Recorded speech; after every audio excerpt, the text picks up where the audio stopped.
Hello.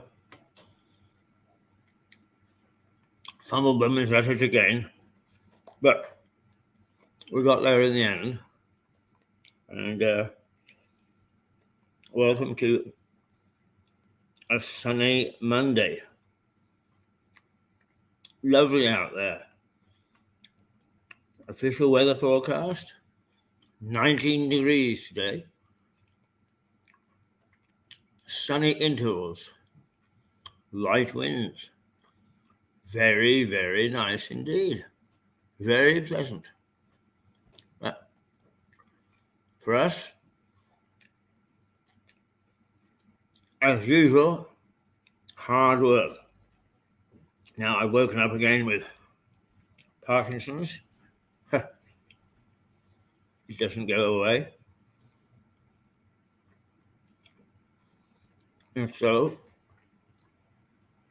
I'm smoothing out my mouth with a little bite of chocolate. So I hope that you'll forgive me. And I'm doing it from two angles. And I'm all alone in the pub. Ada has retired, enjoying a sleep in this morning. Well done, Ada. The new cleaner, whom I've met, but I don't know the schedule,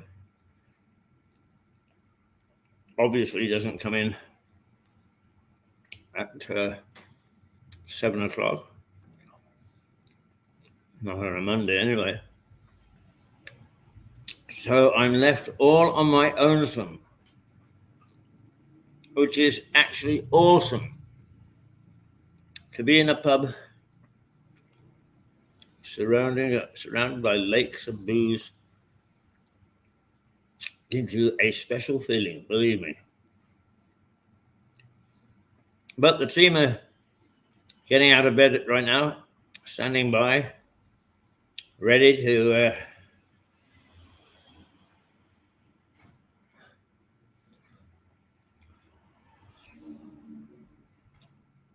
well, our monitor isn't working. Well, that's okay. I know I'm here. You know I'm here. So let's pretend to be here.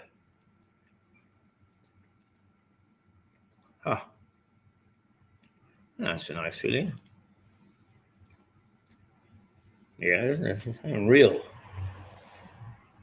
I'm real.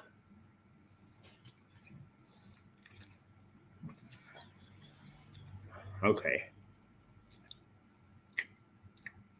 A silly and a slow start to Mirador's day. But here we are in the Black Horse in Lewes, East Sussex, county town of, I was going to say the province. And that takes me back to my Canadian days. The county town to the county. How astonishing it should have that name. Anyway, I've been more than 80 years on this planet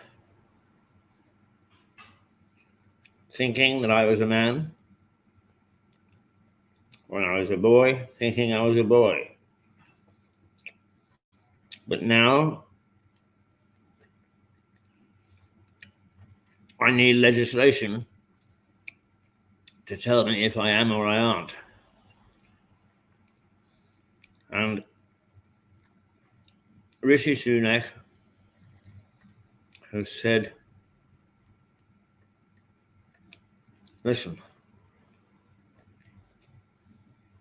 let's get the sexes right.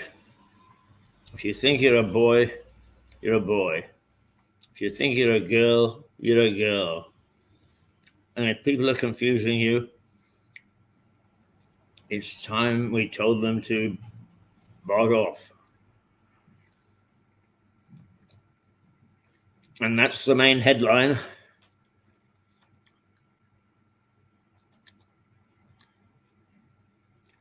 this morning. Oh,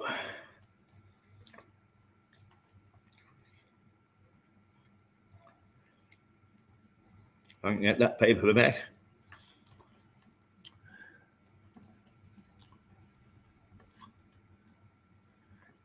Oh, that's crazy.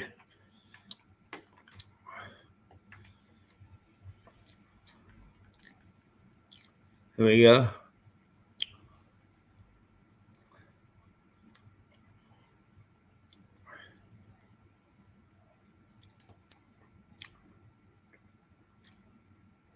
Lots of papers. Here we go. Tory gender laws vow and brave Rob Burrow.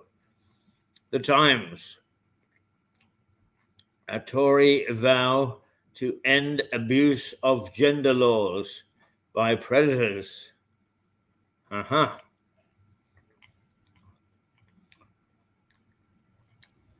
Conservative Party is making another attempt to appeal to voters about gender. It's on many of the front pages of today's papers. The Times reports that Equalities Minister Kemi Badenoch will accuse sexual predators and activist campaign groups of abusing Britain's equalities laws. In a speech to be delivered today, pictured alongside the report is the late rugby league player Rob Burrows, who died on Sunday after suffering from motor neuron disease.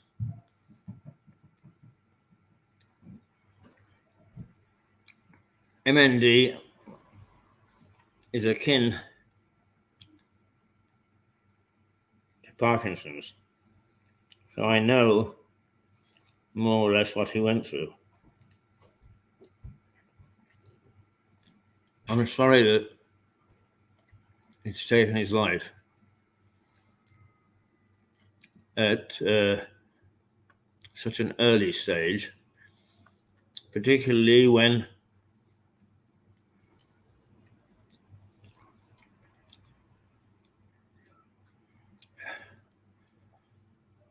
he was a force for good. One of the other papers outlines what he was noted for. I'll leave it until we reach there rather than repeat myself. The Daily Telegraph. Sunak, I'll change the law to protect women's spaces. The word spaces keeps on being used. Modern parlance, not sure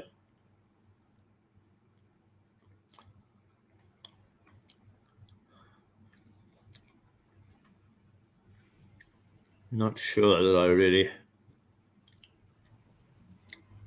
know what it means. The Telegraph also leads with the latest from the Conservative Party, previewing a speech by Prime Minister Rishi Sunak, in which he will announce that the Conservative manifesto includes a pledge to rewrite the Equality Act to make clear sex means biological sex. To the right of that report is media mogul Rupert Murdoch's wedding photo with new wife Elena Zukova. Well, girls, anything Rupert can do, I can do better. He's looking at a picture of somebody who's available, approachable. The only thing is, Rupert has what I don't have, and that's a fortune. So gold diggers, forget it. I need love, baby, love.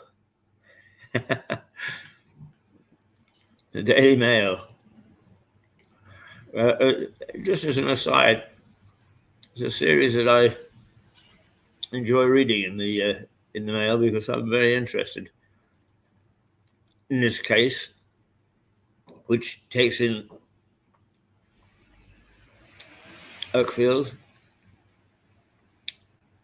New Haven, murder, mayhem, James Bond,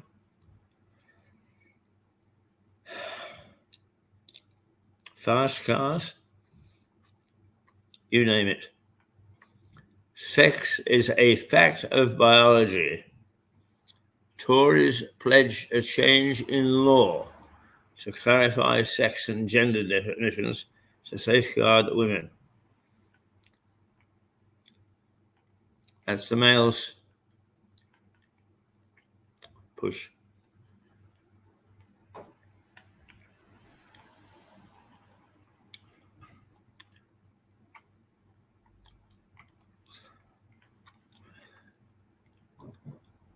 The Mail is running the Tory manifesto pledge in its top spot, quoting Sunak's speech in its headline. Beside the report, the Mail too features a snap of the new Murdoch couple, and above the paper previews its true crime podcast. I think Murdoch would lend me a few bob just to make me more attractive to some lady who fancies an elderly gent. Huh.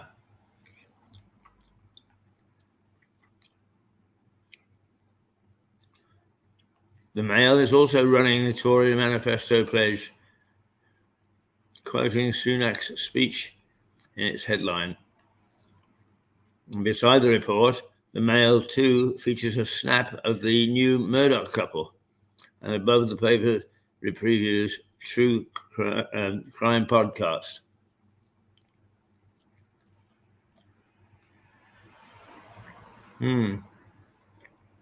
They are all trying to jam things in this morning. The Eye. Labour plan for softer Brexit deal is too ambitious, EU insiders warn. Sir Keir Starmer's hopes of striking a new relationship with the European Union after winning power would mean signing up to Brussels rules he has already ruled out, so says the Eye. Is it? The Guardian. Care agencies accused of exploiting foreign workers. The Guardian on Monday has a report on British social care agencies being accused of exploiting foreign workers, leaving migrants living on the breadline. And it says dozens of agriculturists having shared their experiences with the paper and quotes the Royal College of Nursing, who has called for a government inquiry into the matter.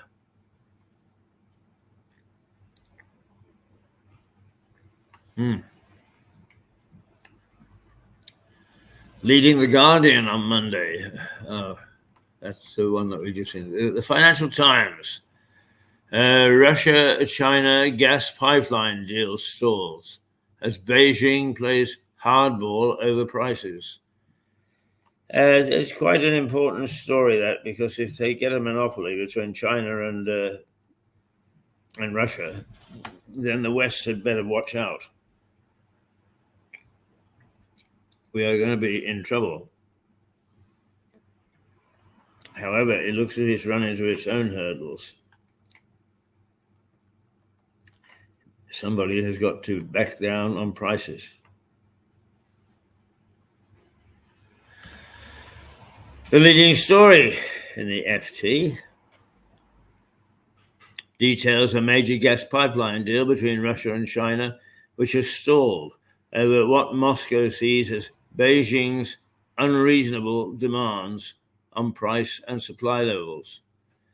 The paper also reports the latest AI chip by tech powerhouse NVIDIA, which the FT says is a move that shows that the company is racing to entrench its dominance in the market.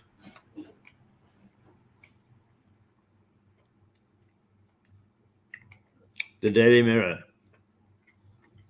Sandy storm. Is it Sandy?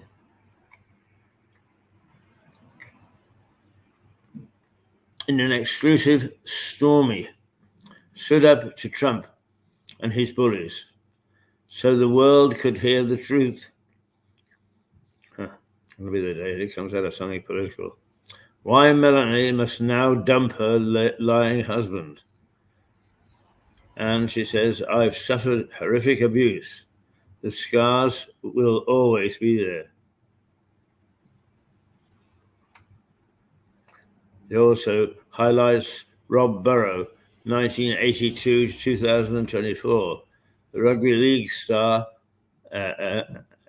and mind campaigners who inspire the nation, has died at 41, a true hero.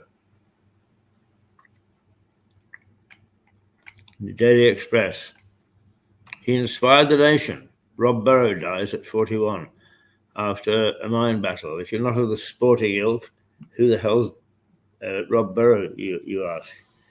Well, he's a rugby league star, and tributes have poured in for the sporting giant, an inspirational campaigner. Previewed above are reports on the Tories' latest election pledge and showbiz gossip involving British singer Adele.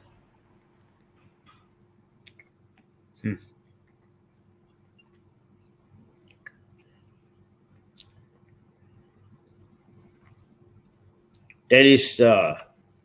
Rob Burrow, 1982 to 2024. He's the kid, the bravest man in Britain, it says his headline. Rugby legend dies aged 41 after battling motor neuron disease. The Star unusually gets serious. Dies, says the man has died at 41 after battling motor neuron.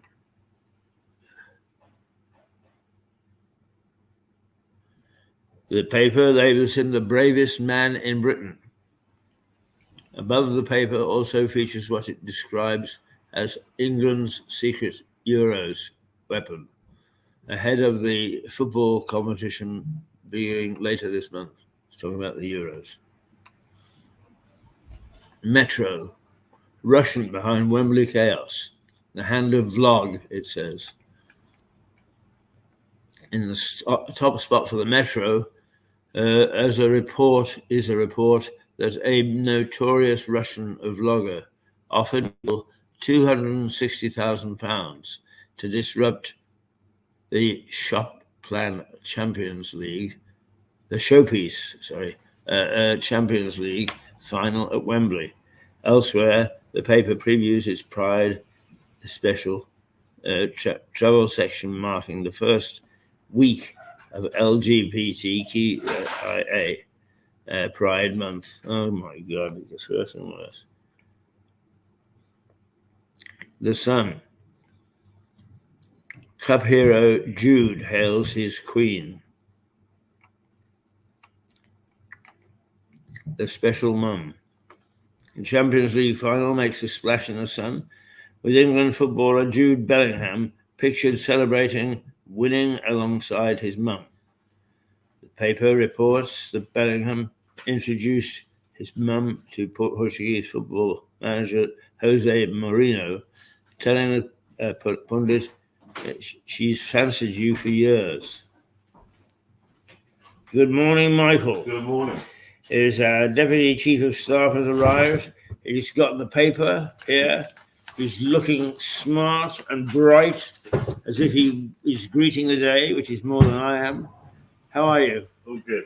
That's good. Have a good day. Man. You too? Long week. Yeah, that's the way, and we'll keep it going that way. Exactly.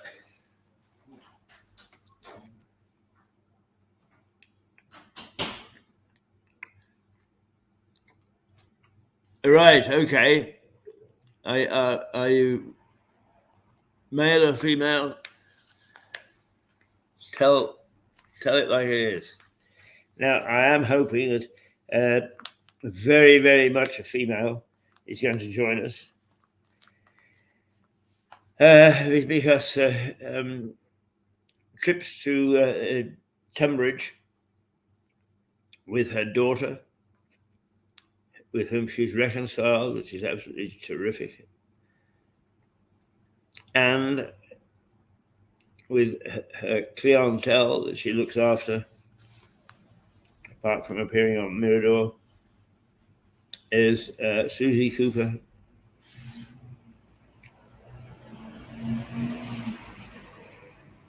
And she always brings a breath of fresh air.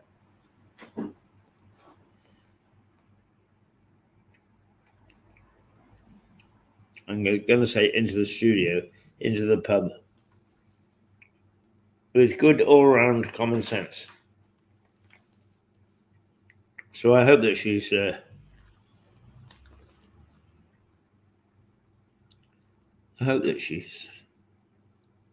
bright and cheerful this morning.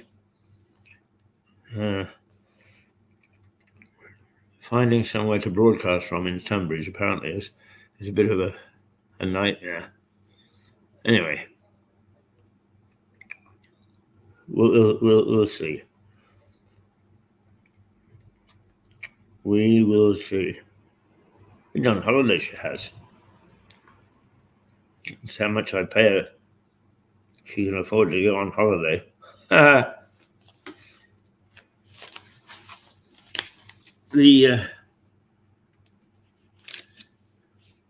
I've got the Times now.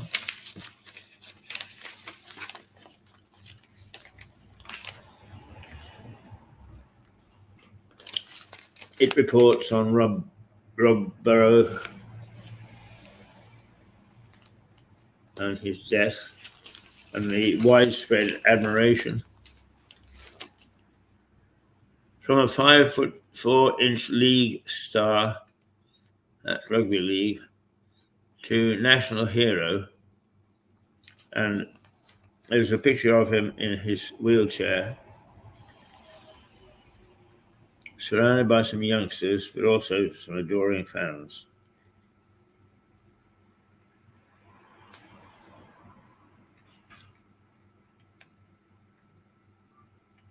And I'm happy to say, even though he's lost his life, and I hope I don't, I'm not ready to go just yet. But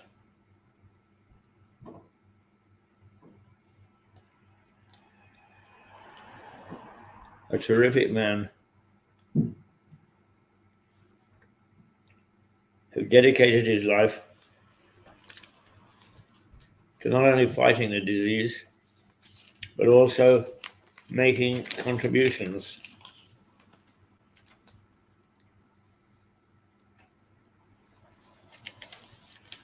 to society and to his beloved rugby league.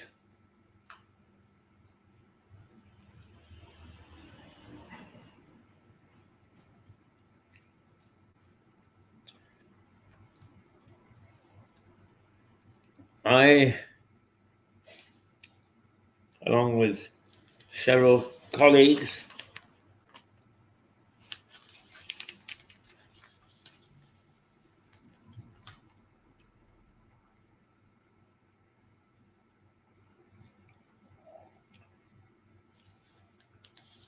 I fight Parkinson's with all that I have to offer.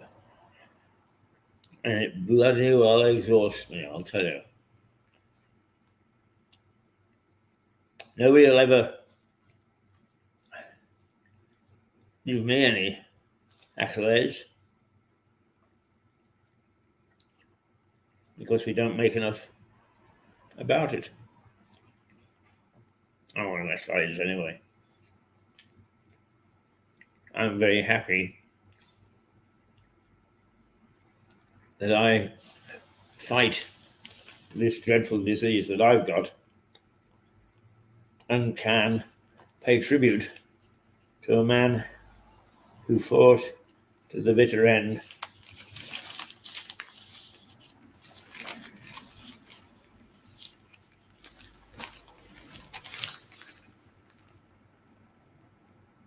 The disease which he got and which are akin.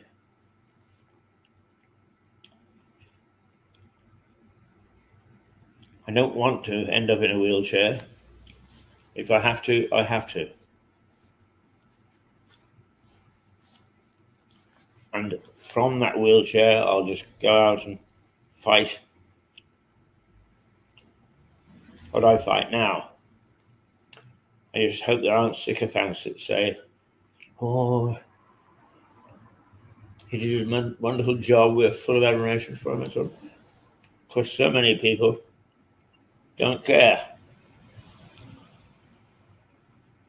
They don't care that I fight it here, try to fight it elsewhere.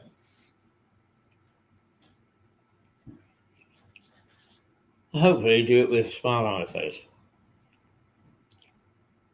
Those people that work with me join me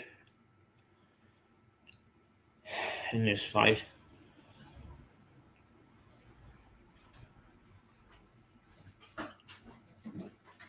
They're the heroes. Putting up with me when I'm like this requires something akin to the Victoria Cross, believe me.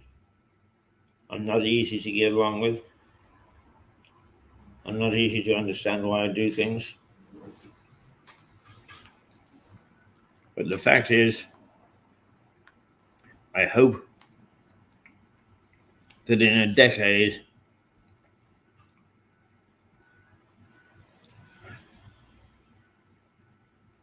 we shall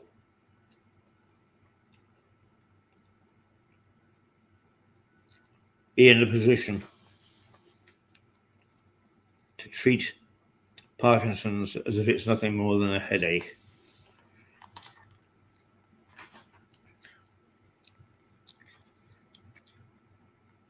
It's the forgotten disease. It's at the bottom of the pile in terms of funding for research into a cure. It's getting a little better because it's got worthies like Jeremy Paxman. spearing the fight.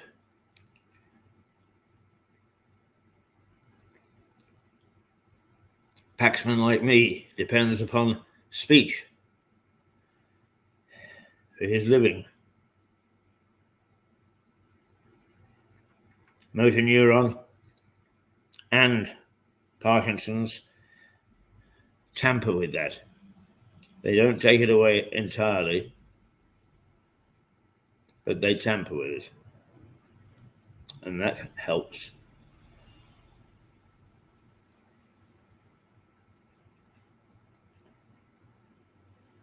That helps.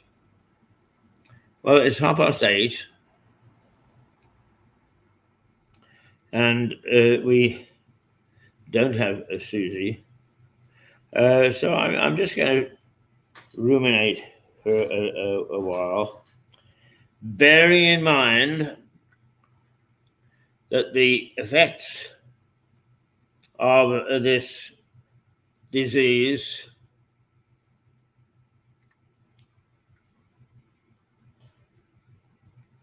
are making you a curmudgeon. So I am a curmudgeon. Boy, am I a curmudgeon.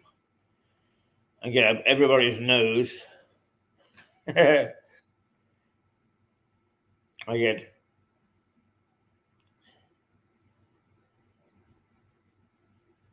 get moods. I get tired very quickly. I was in here yesterday having lunch, and midway through my lunch, I fell asleep. Now, our Chief of Staff, Deck,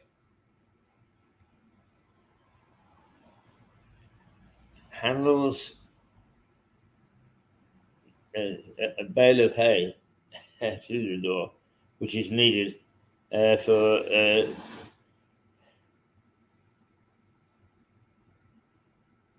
some attempts to get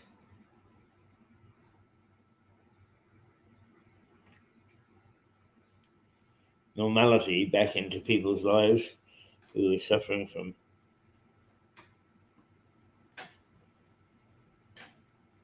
Parkinson's.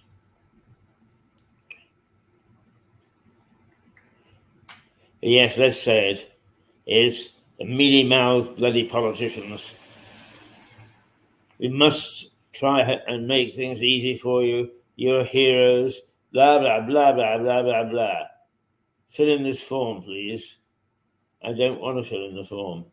Then we cannot help you, right? Oh, give me strength. Every government department is completely nasty.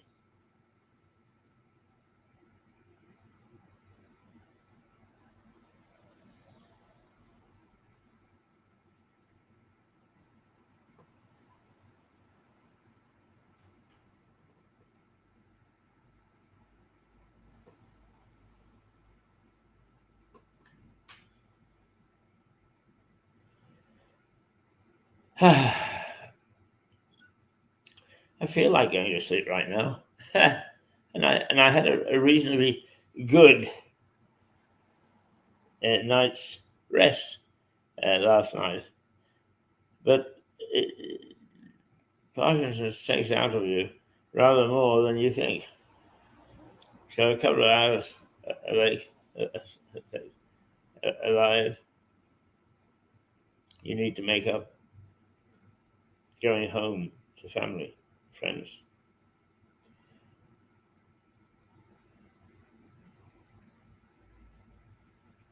Right.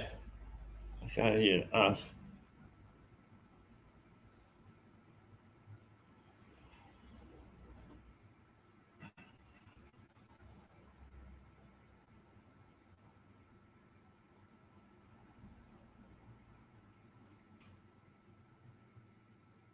So come on, hurry up, whoever is going to join me.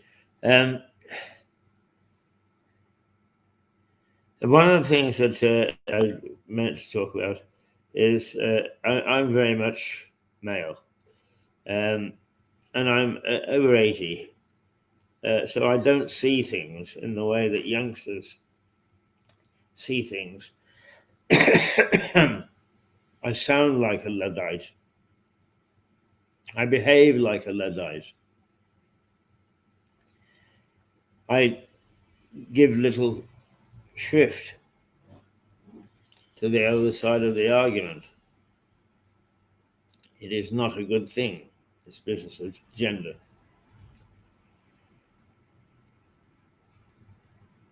Some of them will come back. Oh, yes, we were off doing something. No, we didn't hear you. Oh, is that what you said? Oh, you're absolutely right. Come on, let's do something now. We can't do something now because we've scheduled our programs, and the slightest change means that others hurt and are disappointed and shocked.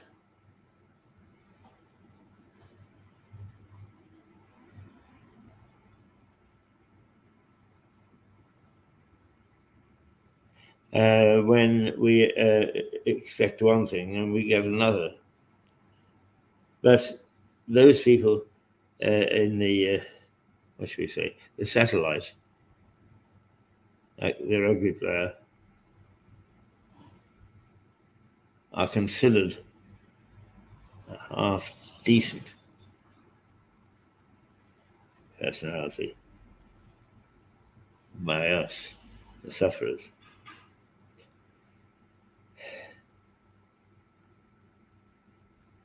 Ah,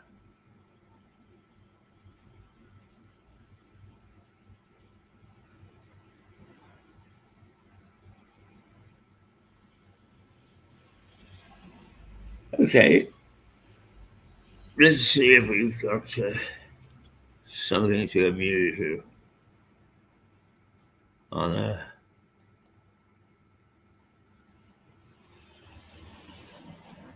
a comeback Monday morning. Oh, I know what I'm going to do because this is a favorite tub thumper. I am going to play Stephen Catlin's Secret Garden, partly because we're trying to get some action on it. We want to be part of making it rather nice and a tribute to the town, but partly also is this man was a genius when it came to dealing with political matters, and is a very, very capable, or was a very, very capable politician.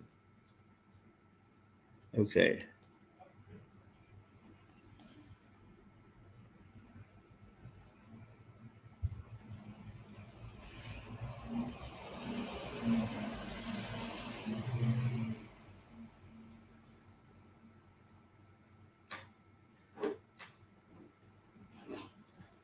Right. I'm distracted by anything early in the morning and watching people go about their daily work, or going to the office, going to the factory, going to the shop, and the kids going to school is a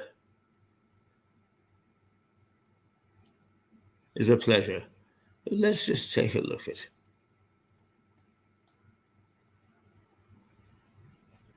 Stephen Catlin, the late mayor and a leading politician in this sit down.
Hello, here we are at what was Pinwell Lane.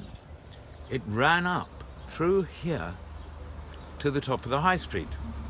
It became closed off some years ago, and this land is now called Manorial Waste. And we have to thank Every, the great Lewis ironmaster, for bringing the gateway from the Grey Friars Franciscan Priory here. This is the only bit that remains. The Premier Inn is now on the site and had been a railway station before. This is the much vaunted Secret Garden. Until just a few years ago, it was covered in weeds, brambles, and goodness knows what else. I suggested to the friends of Lewis that it would be better, considering its location behind this ancient gateway, if we could cultivate it a bit. And aided by Jane Tyra and Gillian Ross, I've managed to turn it into this. I'm somewhat embarrassed to say a lot of people keep coming to take photos of it. And I can see there's an overturned pot I must rescue. But here we are. This is one of the better examples of the fruits of my labours. And I hope it gives you pleasure. Thank you.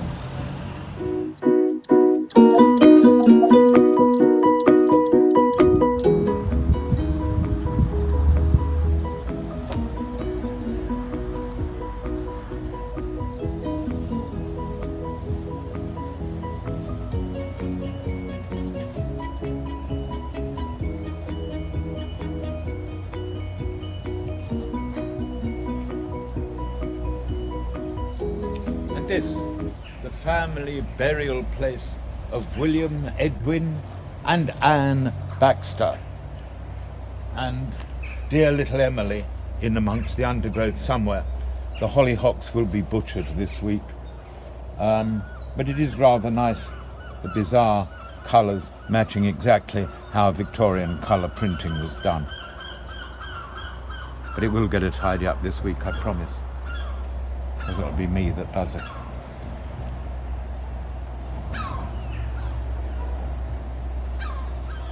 Oh, and the bees. I'm so pleased to see bees and butterflies around here. There is one feeding.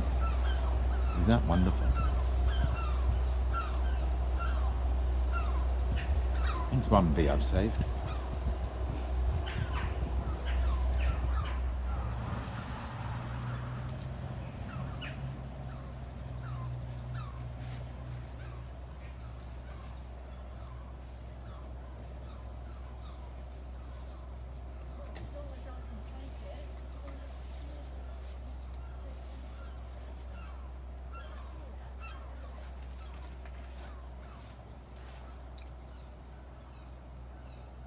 It's easy to get lost in the middle of this.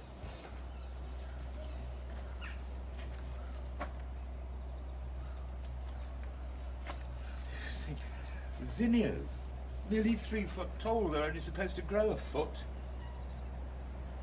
Must have been a good horse.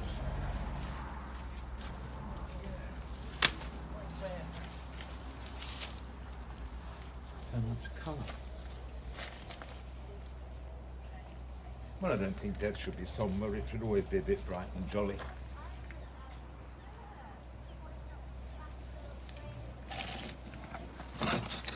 We'll just move this.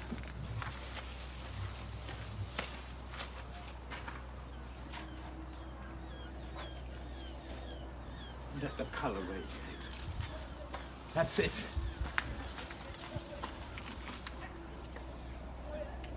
It looks good from the other end, don't it? Like all shows, backstage is not so pretty.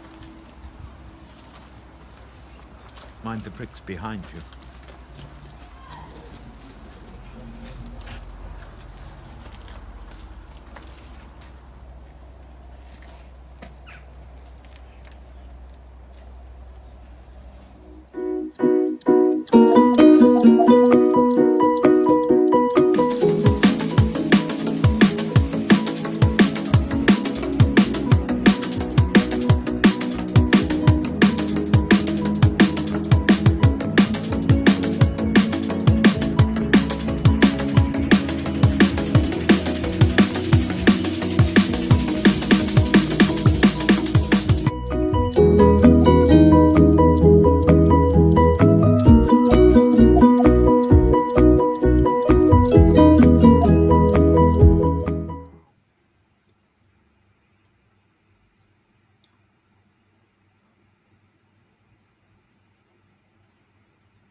Well, there you go. The Secret Garden at Stephen Catlin's pride and joy. And so it should be, despite surge of enthusiasm shortly after he died. The support for looking after it has waned somewhat, and Mirador has offered to undertake that as a project. And I've been to the mayor's office. The mayor's secretary has twice not been there. A very nice receptionist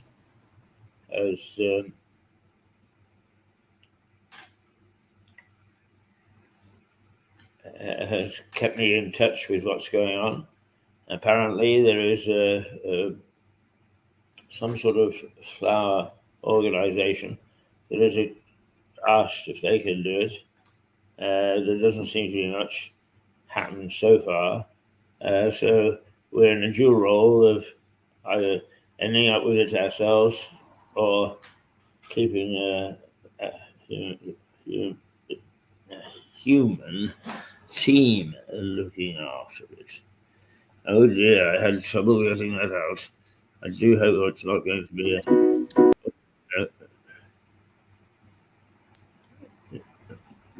to be a bad day.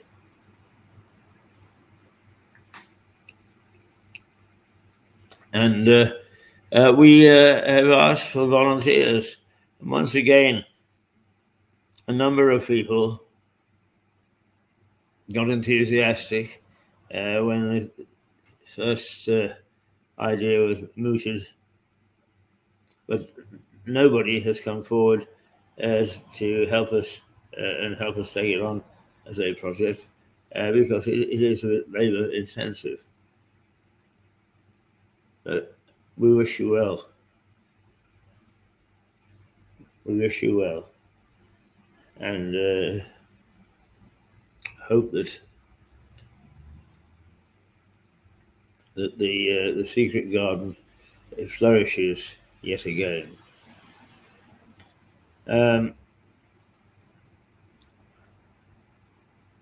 What's the time?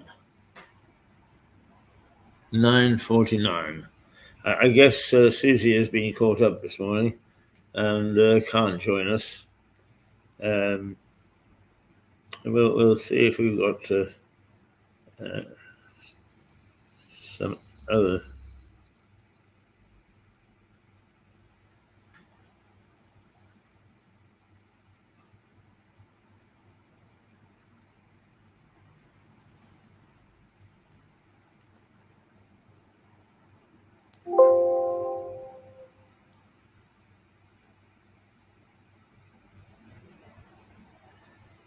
And people are, oops.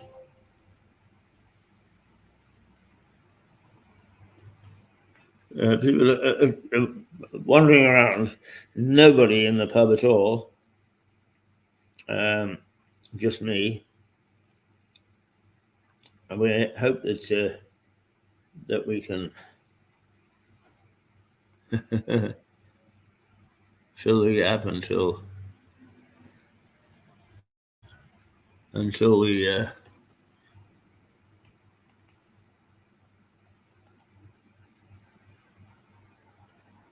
Well, we just talked about Catherine's Corner.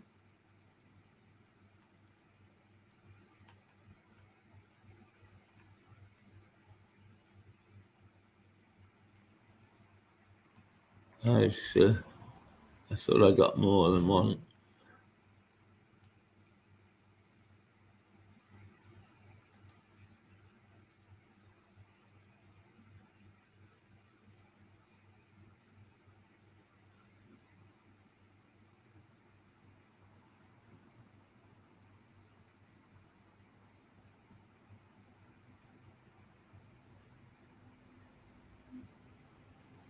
In the town of 17,000.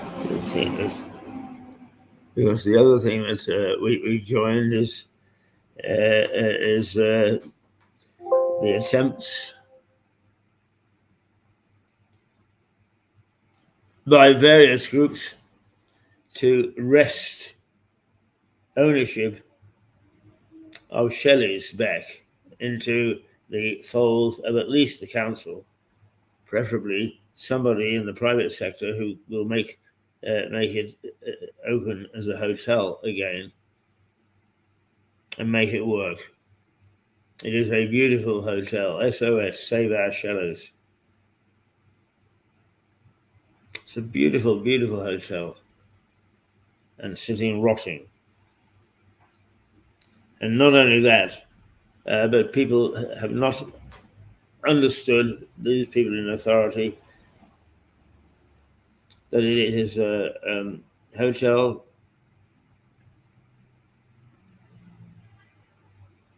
with a history.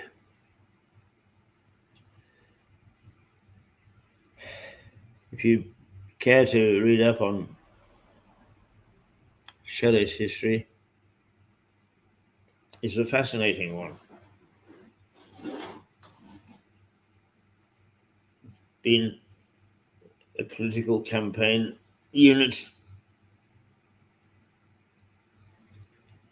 I actually attended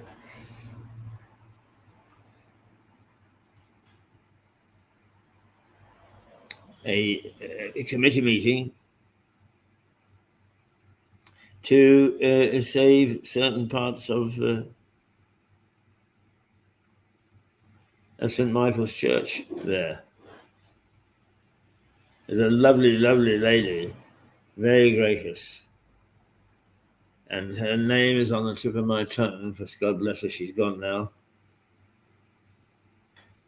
But whenever she held a committee meeting, it always had gins and tonics, and large ones too. So, many, many things.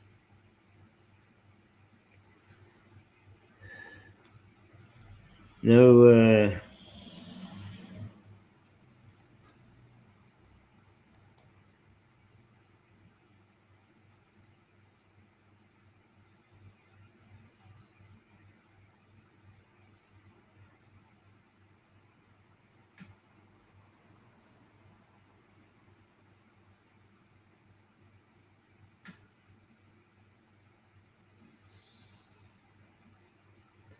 okay, let's just look once again.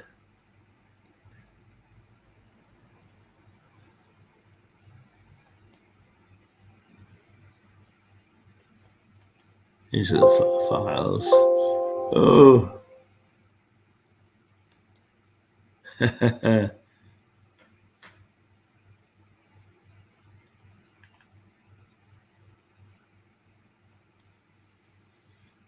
Mm-hmm.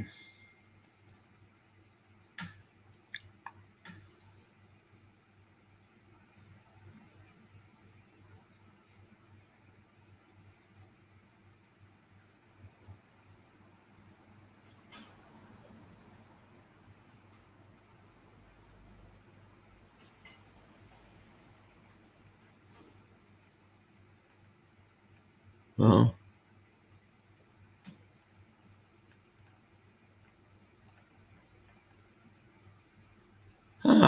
I've found some cattle.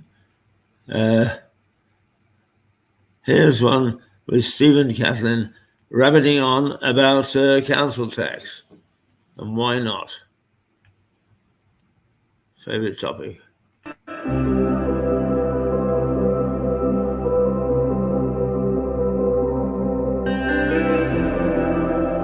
Did you know that when we pay for council tax, the price includes special expenses?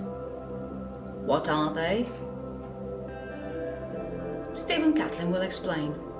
However, during the lockdown, there were certain jobs that were supposed to be done by the contractors employed by the council. when Stephen asked the council about the jobs that were not done and why they were not done, the response was because of an act of God. We were shown some correspondence between Stephen and the council. Slightly confusing. One paragraph says the work was not done because of an act of God, the pandemic. And the next paragraph says the job not only it was done, but the contractor also had special and extra expenses. Which one is it? You can't have it both ways. You will try though, won't you? Was it an act of God when you look into people's bank accounts if they don't pay their council tax? Because apparently, that's your right to do so. Some more information would be nice, council. And clearer information too. Just listen to what Stephen Catlin has to say now.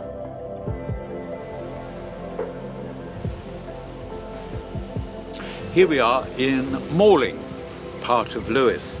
You've seen Malling Recreation Ground, where the council special expenses are being properly applied. Let me just explain briefly. Special expenses are levied by Lewes District Council on every council taxpayer in Lewes for the maintenance of open spaces. They have now got cracking, but it wasn't done in March, April, May or June, although we were still expected to pay in our council tax. What they haven't yet managed to do is this bit, by the river. So it's not quite as an attractive walk as it might be, although of course they may excuse their neglect by saying this is to maintain wildlife. But even so, the dead grass needs, excuse me, let me see who this is. I've got to take this.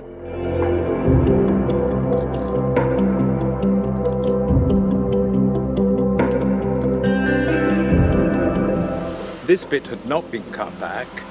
It does need to be done at some point to tidy up the dead grass.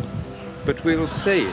The whole point is that we pay every month in our council tax for this groundwork to be done. It was not done in March, April, May or June. And in one piece of land, a churchyard in the care of the district council, the town council actually had to pay to bring someone in to do it because it was in too bad a state.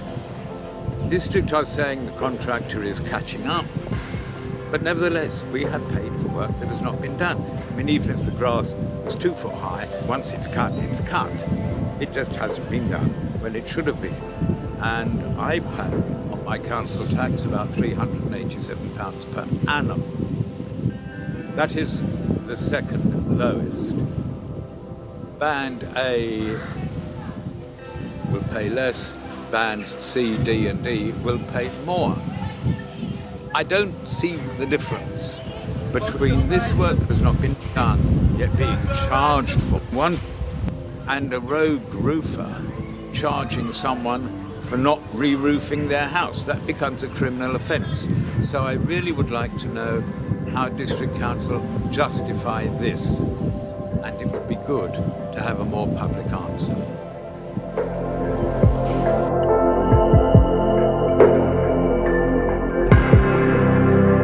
Next, if you can bear holding your breath until we get there, will be the matter of redundancies at Lewes District Council. That's whetted your appetite. See you soon.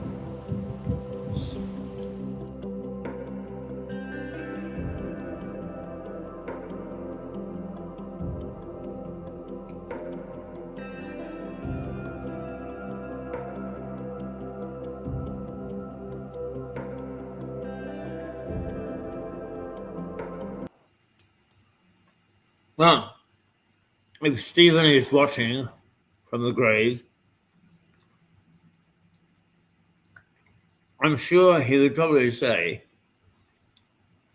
that a number of the points that he has raised there have not satisfactorily been addressed.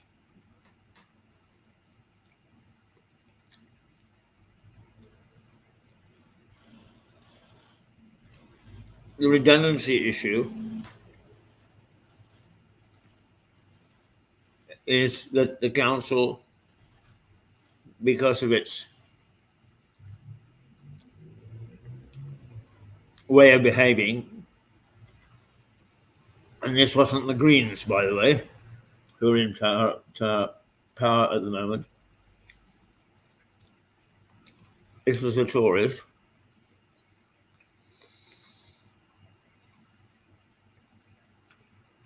It didn't change under the Lib Dems.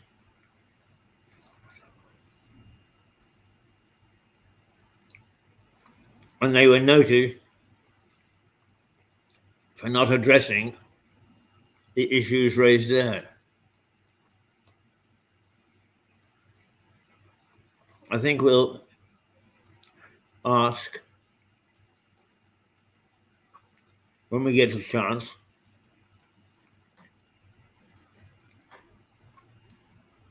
because the leader of the district council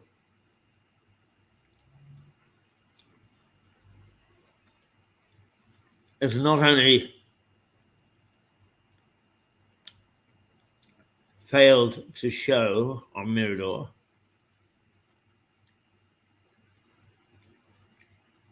but also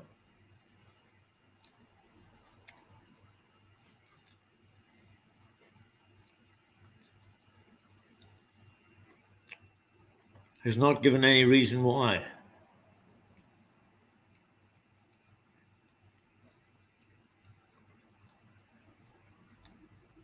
She seems to be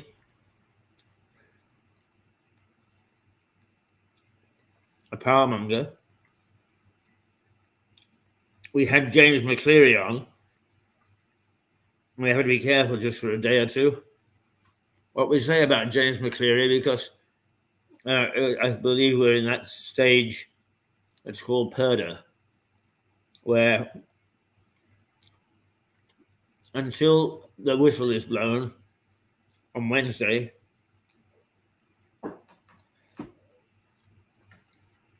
we mustn't be seen to be giving a boost or otherwise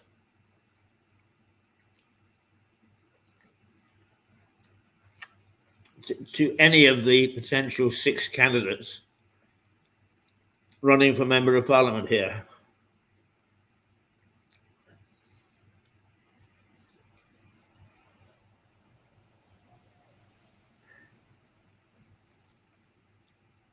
The 6 declared, but who need to be is approved the right thing to say? I think it is on Wednesday. Are for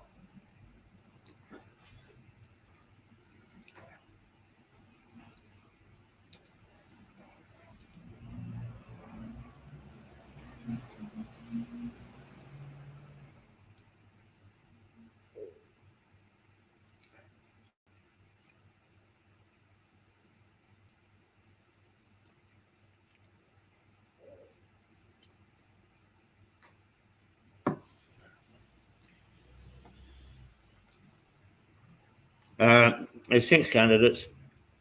They need to be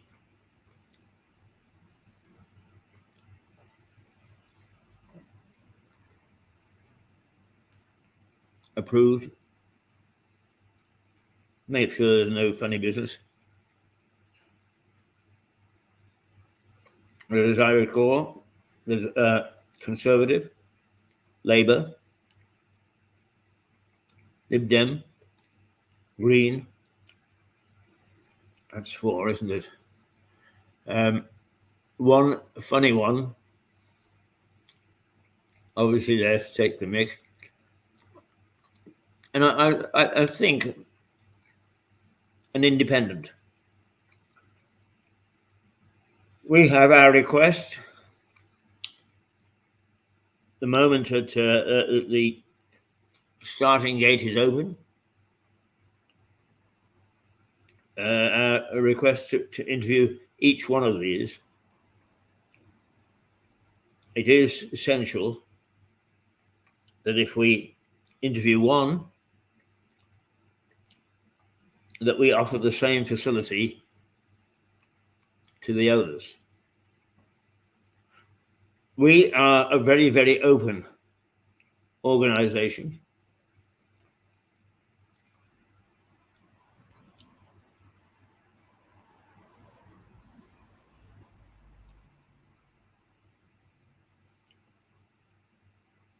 And we believe in giving everybody the same chance. But we take the view that if somebody says no, it's a bit like an accused in a criminal court refusing to take the stand, that the jury can draw their own conclusions. Well, when it comes to an election, you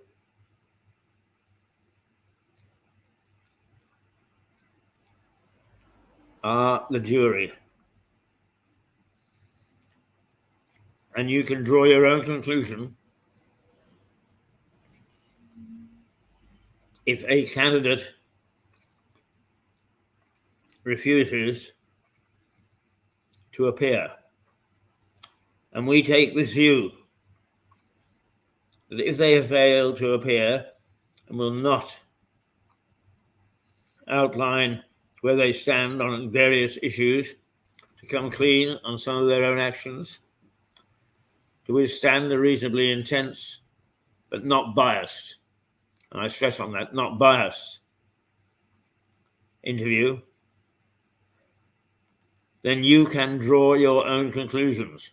Our conclusion is that they have something to hide. And the last thing that we want in this country, let alone in this constituency, is somebody who doesn't want certain information, either about themselves or about their party, or indeed about their approach to the election. It should be treated with great suspicion, great caution, and if in fact it meant all 6 candidates had to step down, I would assume that what would happen is we would have a by-election after the general election, in as much as we wouldn't have a candidate. We wouldn't have an MP.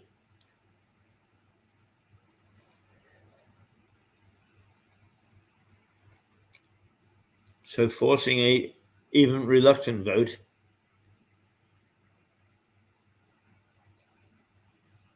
is important.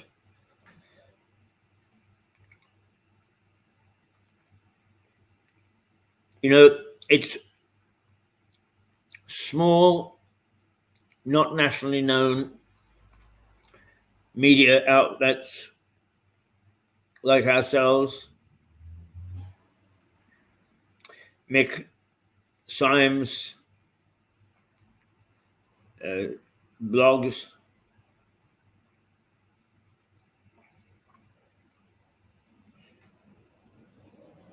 the Argus, rather better known, the Sussex Express, with a long and distinguished history, but who's become a victim of the shrinkage as local media has been swallowed up and made irrelevant.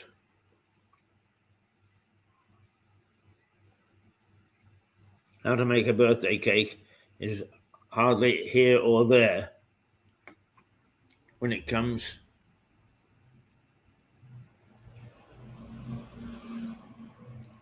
to an election, particularly one as vital as this. And so,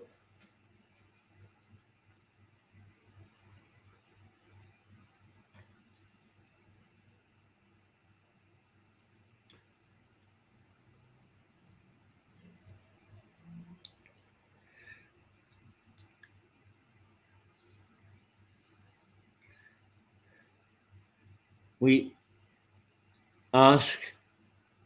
invite each of the 6 candidates to appear on this television channel to let us know what they stand for, what they want to do to defend or be approved of stuff that they've done in the last 4 years, or in the case of anybody who's a new fresh face, what they would plan to do in the next 4 years.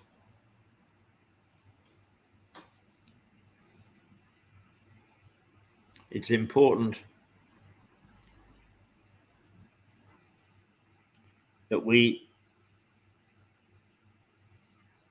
recognize those people standing, but more so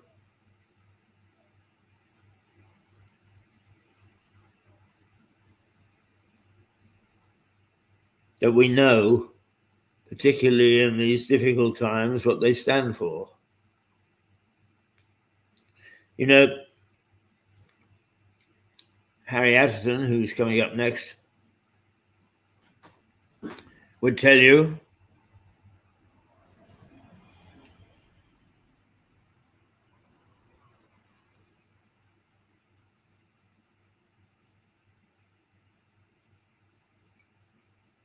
that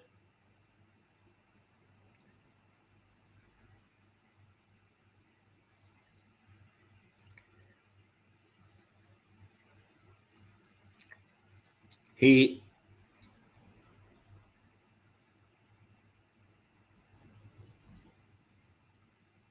fears for democracy in the world right now,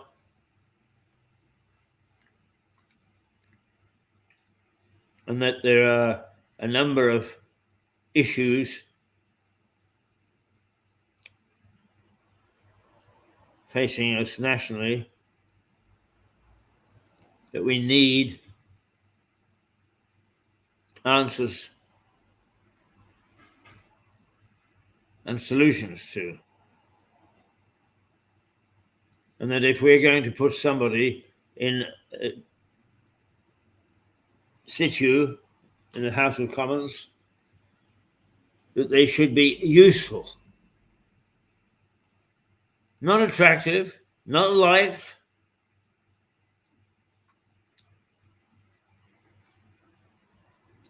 not nice, but useful.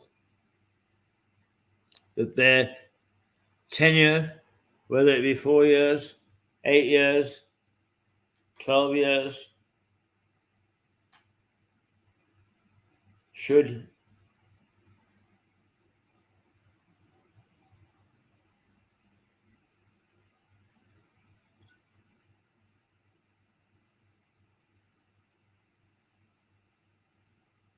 make a positive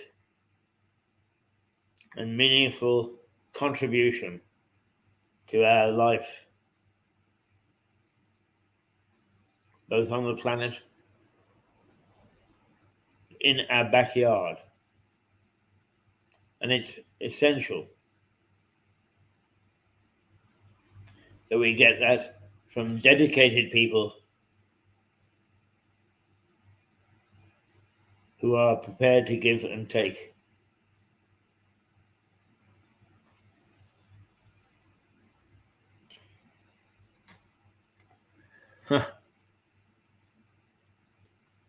Let's stop being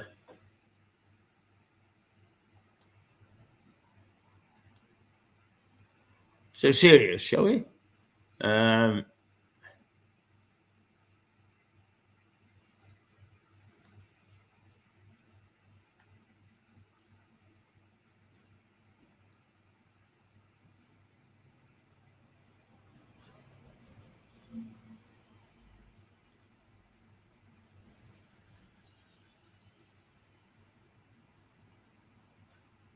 Perhaps we should have a little giggle.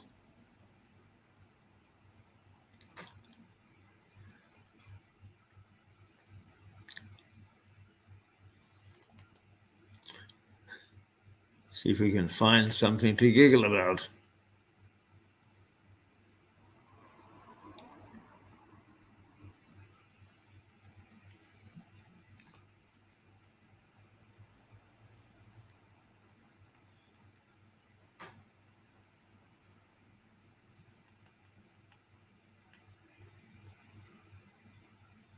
Yeah, I'll tell you what. Several people have asked for a background on John Henty. Leading up to Harry, let's just find out about John, who appears every Thursday at 10 o'clock. Here he is.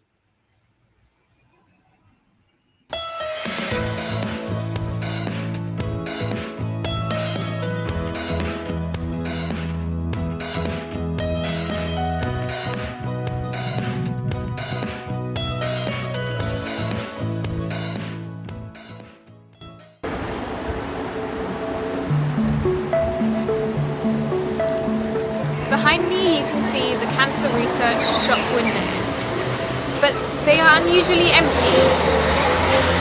Any other year you would be seeing Leslie Hills painting right here. She is painting the people of Lewis. They are many recognisable faces. Today we're speaking to one of these people behind the paintings. How long have you got? Entire programme, I think. Well, Leslie's a super lady and very much a part of this town, which I like to think I am.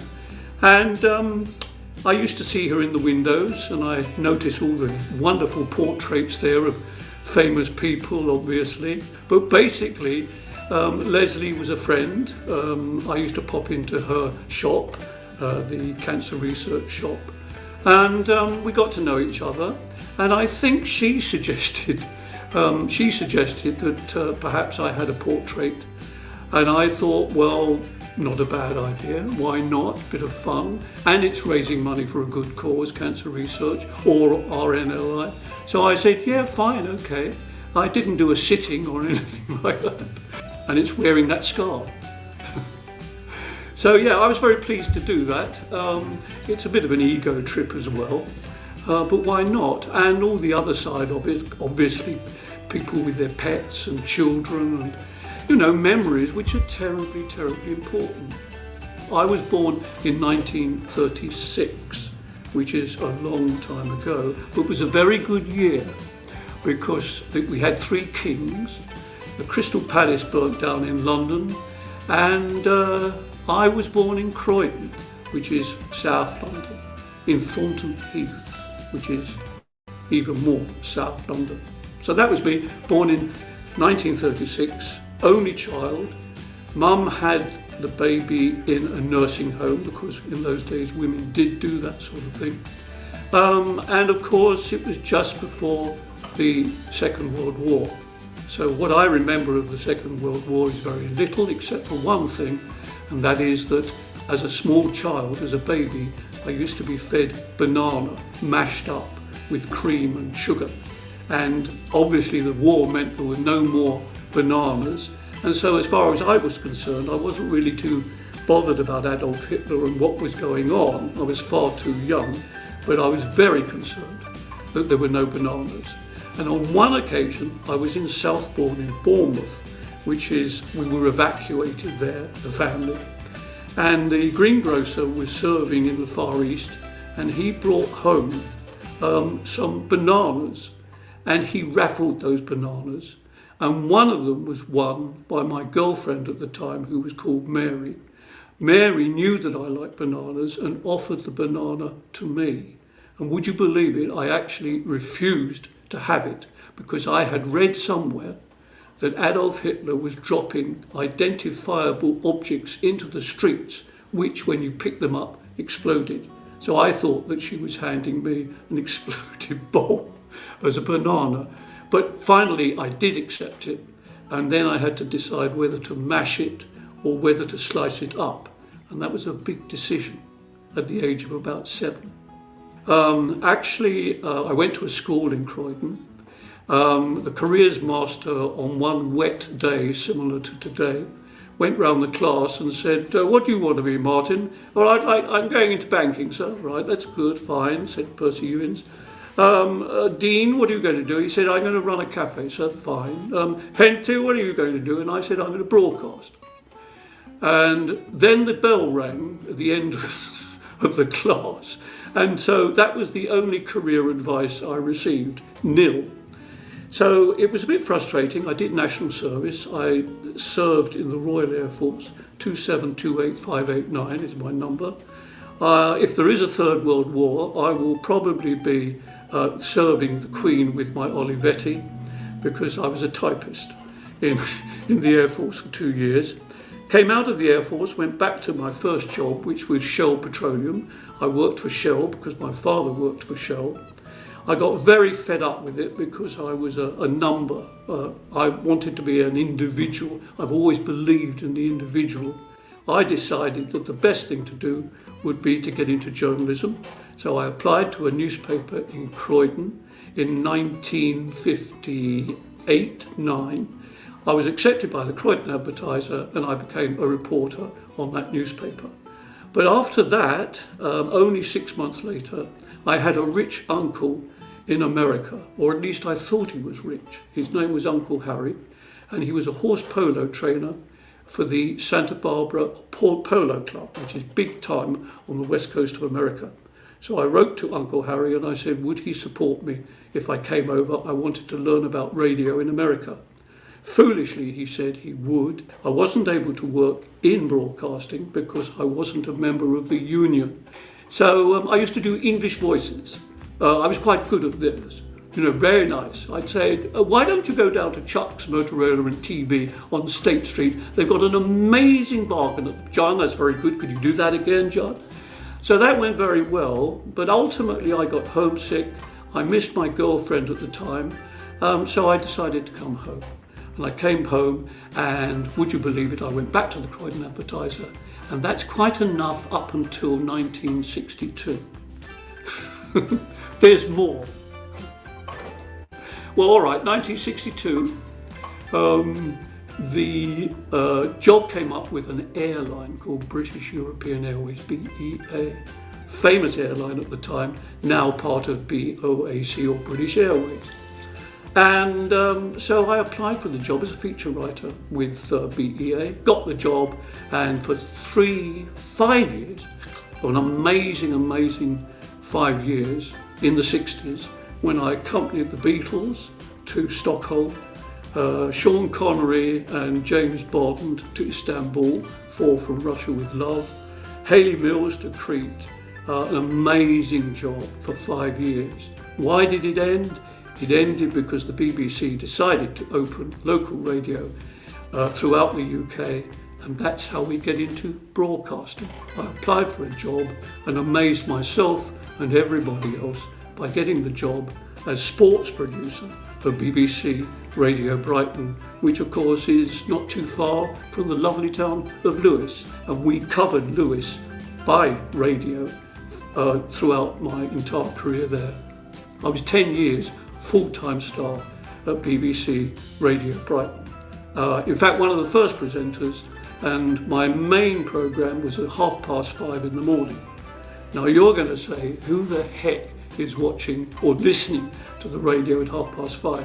And the answer is older people perhaps, who can't sleep, may be in pain, feeling alone, fed up with the situation, whatever the situation, And there was the early bird show, which was at 5:30 until 6:30, and it was a very friendly little programme.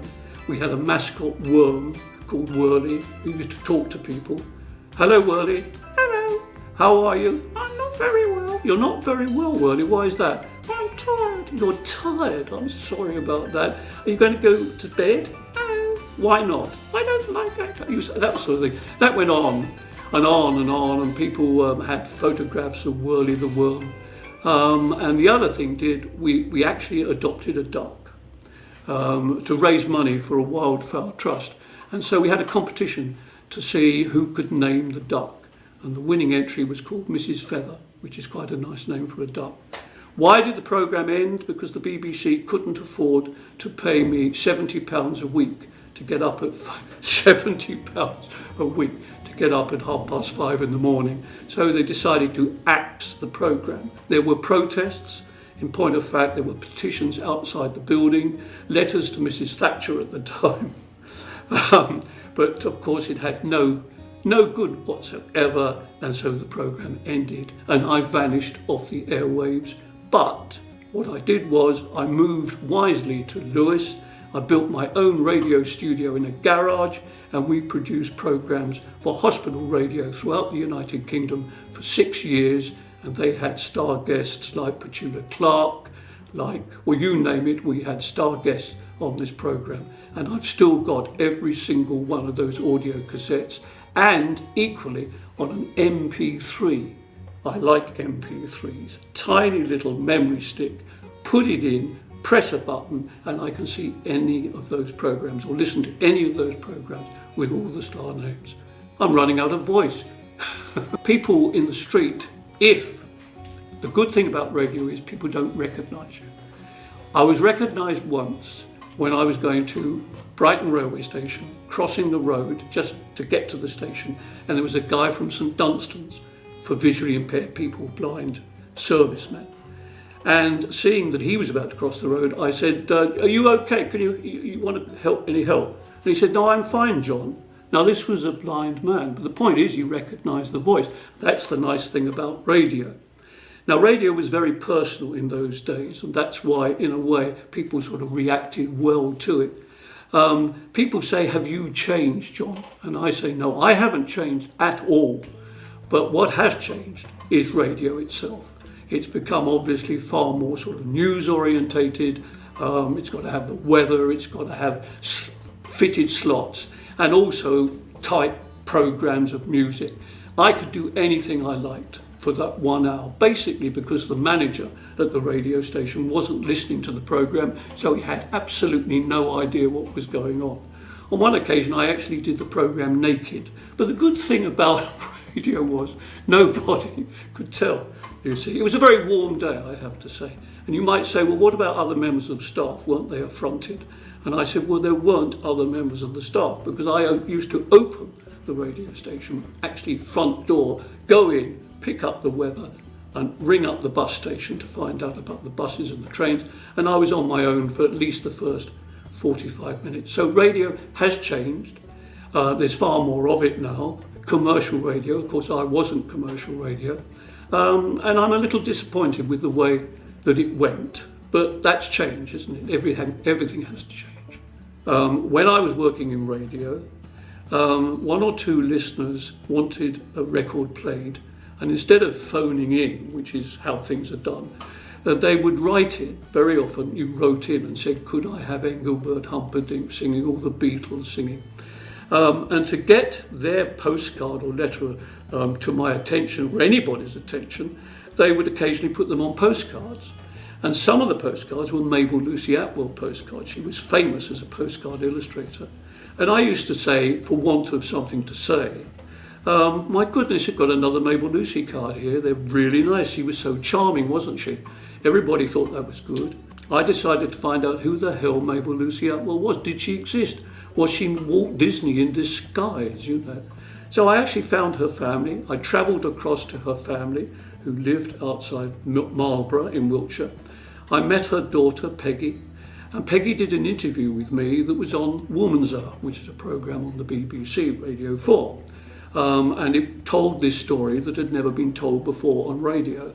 A remarkable story about this amazing woman, Mabel Lucy Atwell, who is an example to all women. The best example of that, really, is that as a young girl, she was never encouraged to do anything other than look after the boys in the family. It's a very big family in the East End of London. She used to do little sketches, and encouraged by one of her sisters, she sent one or two sketches to Raphael Tuck, who are big postcard producers in London. She signed the letter in around 1899, probably, M.L. Atwell, and they wrote back and said, "Dear Sir, well done, we do like some of these sketches, please send us some more." And it took at least a year before they discovered, and by then it was too late, that they weren't dealing with a man, shock horror, they were dealing with a woman. From that point onwards, she never looked back. I'd written for Viva Lewis, the magazine, for 10 years, little jocular, funny little bits, a bit like the Early Bird Show. And people liked it and banged into people in the street, which was nice, chatted to them, brief little conversations, all reported in there. And over those 10 years, I met some very interesting people and did some very interesting things. So I thought, well, I might as well sum it all up in those 10 years, do a little book, and then try and raise a bit of money for the Friends of Lewis Victoria Hospital, which is very important to this town. And suddenly there was this little other magazine available, but free. I gave it away, obviously. But if people liked it, then they could donate some money to the Lewis Victoria Hospital, and happily we raised well over £500, and it's still doing very well. I must say that it's still available online, believe it or not. How you find it, I haven't got a clue. I'm not very high tech. I'm not digital. There used to be a really nice car boot sale in Lewis on a Sunday. And occasionally I would see Raymond Briggs down there and have the occasional chat. And I thought potential here. He produced a book about all the pieces he writes for a magazine called the Oldie Magazine, which is for old people like me. So I thought, I'll tell you what I'll do. I'll write to him and say, could I sort of abridge some of these articles and maybe turn them into a play? A radio play. And as I said, it's a long story, but basically he approved. He said, as long as I'm not involved, he said, you can do it. And again, we raised money for charity, and we put on 2 shows, and we were planning to put on another show in Lewis, but unfortunately the circumstances have changed and we can't do that. And it was a very, very funny little radio play all about this quite remarkable man, Raymond Briggs. So Raymond Briggs, Mabel Lucy Atwell, Max Miller. And going back to the point I made much earlier, they were all individuals. You know, my message to anybody is, anybody can be ordinary. Try and be extraordinary. It helps. Cut.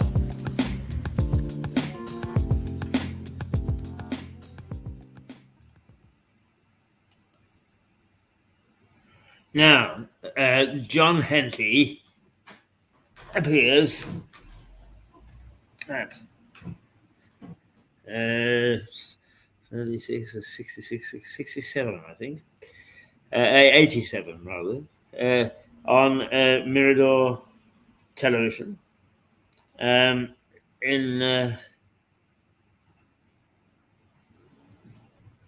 every Thursday, along with me. Generously, he's called it Hayes Henty, because we have a little bit of a chat back. As he says, there is nothing scripted at all. We have no idea. He brings in a little bag sometimes with a doll that he's collected, or a book he's collected at some stage along a long and illustrious career in broadcasting. And it is a load of fun. So we invite you at 10 o'clock on a Thursday to join us for a bit of a giggle.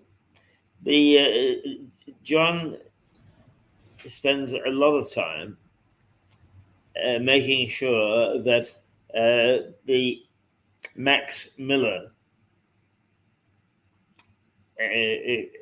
Association it continues to flourish. Some people say, well, Max Miller, is a man of the past. And indeed, he is, but not a man of the past who has not left a considerable mark on the music hall scene, and therefore the comedian scene, the comedy scene in British theatre, in British television. In fact, some contribution to humor and comedy around the world. And there are some very, very distinguished broadcasters who belong to this, and they meet in Brighton. And in August, there is a very special do. John will be along on Thursday, and I will get him to remind us about the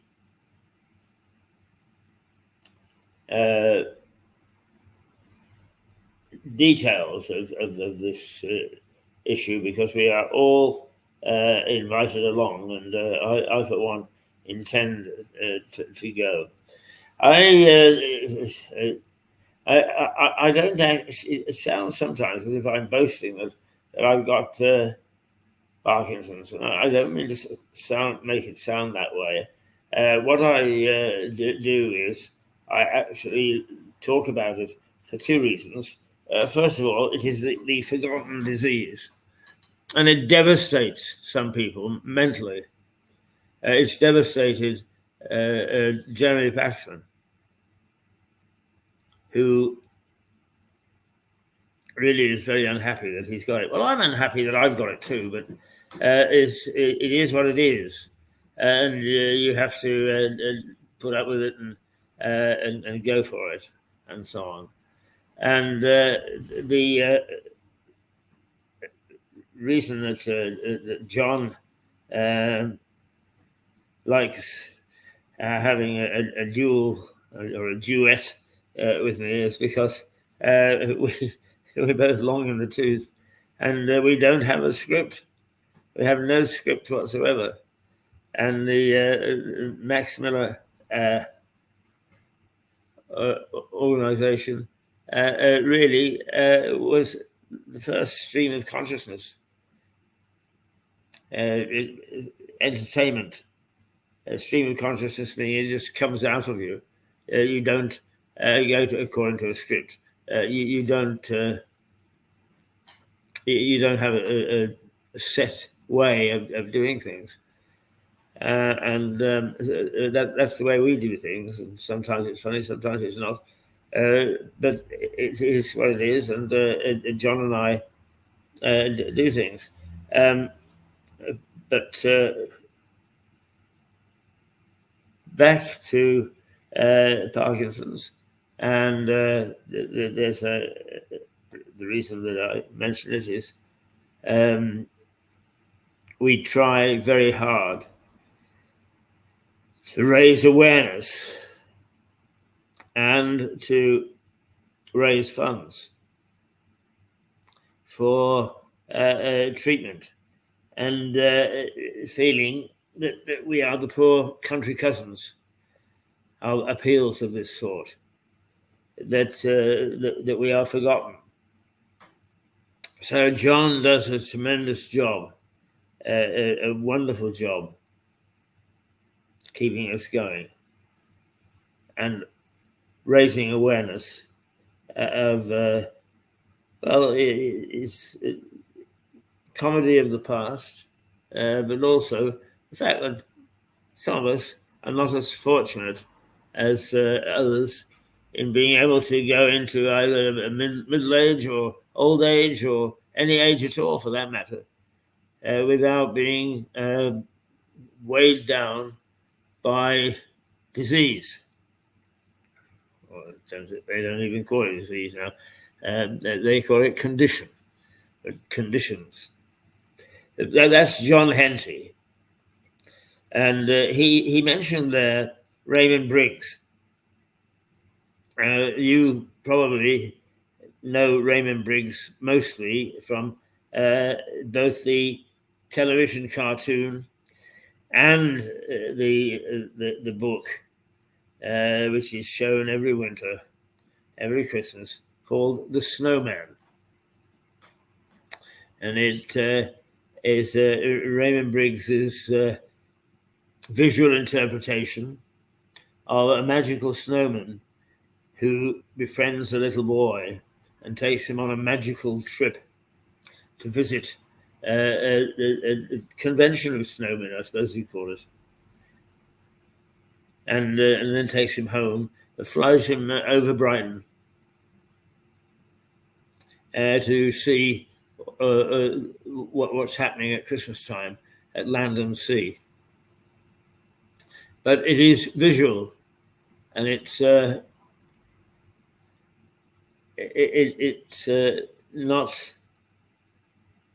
not much text at all. And when I was in Kosovo, I would, whenever I came home on leave, I would go back bearing gifts, mainly to help them improve their English. But by the same token, not giving them heavy tomes such as Shakespeare or anything. And to my media law advisor, who was a cute little bunny named Filaretta Bertucci, of whom I was particularly fond. I liked Filaretta. She worked very hard, had got a very good mind, and I'm happy to say that perhaps as a result of my contribution to her career development, ended up as the chairman of the Media Commission in Kosovo. But anyway, I took back a copy of The Snowman, and she knocked on the door of my office and said, Mr. Keith, they all call me Mr. Keith because they couldn't pronounce Hayes.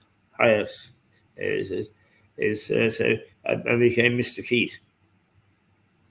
A term which I still carry to this day, by the way. So I'm known to a lot of people as Mr. Keith. Mr. Keith. And she said, I thank you very much for this lovely gift. And she said, I'll treasure it, but I don't think it's going to help with my English. And she opened up all the pages where there were just pictures and drawings of the snowman. So that was Raymond Briggs. I got most of Raymond Briggs's books. They are a delight, an absolute delight. He is, of course, the late Raymond Briggs, but I am glad that once again he's somebody else. It carries on in our memories because of sterling work, incredible work. The Briggs books, not just the Snowman. Briggs books, Ethel and Ernest is one. When the Wind Blows is another. Sometimes social comment, sometimes just pure joy. That's one of the things that John Henty does. And I'm grateful that he does it on Mirador. So do join in. Do join in on Thursday, 10 o'clock. And you never know. I never know. He never knows exactly what we're going to get going. We really don't. I think that the reason that we did that was Leslie's People is we did a series, and one of the things that we is happening at Mirador is we are undertaking too much for the number of people that we've got. We're making an appeal to have people join us. It is at the moment it's a volunteer operation, but you can see that broadcasters are pretty professional. You don't have to be a broadcaster. We look for all sorts of different people, and it is a jolly good fun, as well as being a useful contribution to our community. So think about it, and you'll meet some splendid people, and not just from Lewis. We've got contributors from New York, from Stoke. We've got contributors from Normandy, one of whom is coming along in just a few minutes, Harry Atherton, whose view of what's going on here is as astute as if he is living here.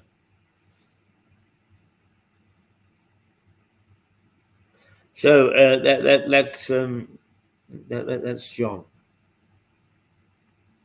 What else have we got? We often go down memory lane, and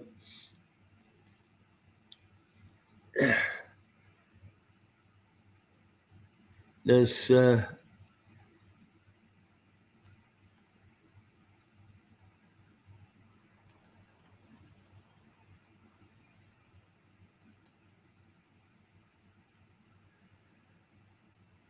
let's see.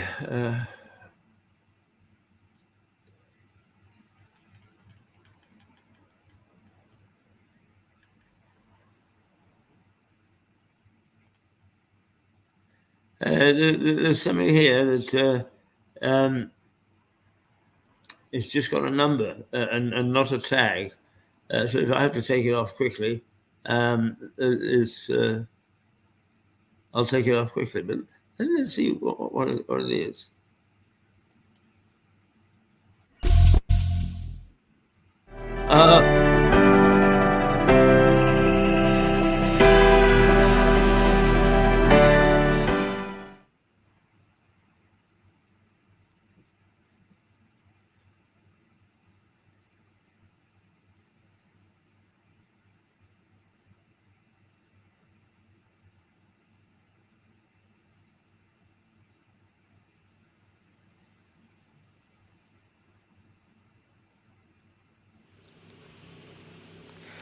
You know, I'm lying here and occasionally my voice gives out because I have Parkinson's, and that's one of the symptoms, a dry mouth and a croaky voice. But I promised my good friend Henty, who heard my original attempt to sing a bit of the Whiffenpooh song, that I would practice, because the two of us are going to do a duet of the Whiffenpooh song. To be savoured, a duet with myself and John Henty, another local curmudgeon and character, eccentric. And the Whiffenpooh song is an American song. It's the drinking song of Yale University. I went to a university on the west coast of Canada, the University of British Columbia. I joined a fraternity, Phi Kappa Pi, which we irreverently called the Brothers Pi. And of course, we got involved in singing university drinking songs, of which Whiffenpoof was the foremost and most widely known. And it held me in good stead, because when I was in Kosovo, I struck up one night in a restaurant, starting to sing the Whiffenpoof song badly, because I always sing it badly. And suddenly a whole bunch of Americans heard it and came and stood around and sang with me. I didn't go short of a beer or two that night either. But anyway, here is my first rehearsal for John Henty before we get together and we do the Whiffenpoof song in a starring role at some concert or other on the south coast of England. So here goes. To the tables down at Maury's, to the place where Louis dwells, to the dear old Temple Bar we love so well. Sing the Whiffenpoofs assembled with their glasses raised on high, and the magic of their singing casts its spell. Yes, the magic of their singing of the songs we love so well. Shall I wasting, and Mavoonin, and the rest? We will serenade our Louis while life and voice shall last. Then we'll pass and be forgotten with the rest. We are poor little lambs who have lost our way. Ba, ba, ba. We're little black sheep who have gone astray. Ba, ba, ba. Gentlemen songsters off on a spree, doomed from here to eternity. Lord have mercy on such as we. Ba, ba, ba. It's much better when Henty's singing with me. What the hell? I woke up and I thought a few bars of the Whiffenpoof song would do me the world of good and set me ready for the morrow. Until tomorrow, Keith Hayes. Toodle pip.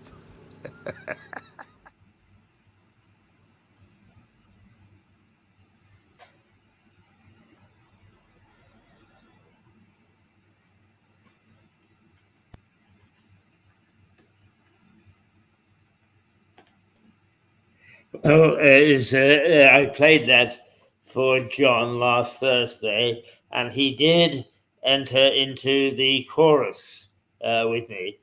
So we've had a rehearsal together, and we will get together and do a definitive version, which we expect to rocket to the top of the charts. Henty and Hayes, the Whiffenpoof song. Yeah, loads of fun. Loads of fun. Let's just check. Let's see. It's 9:54. Let me run through the news headlines with you very quickly.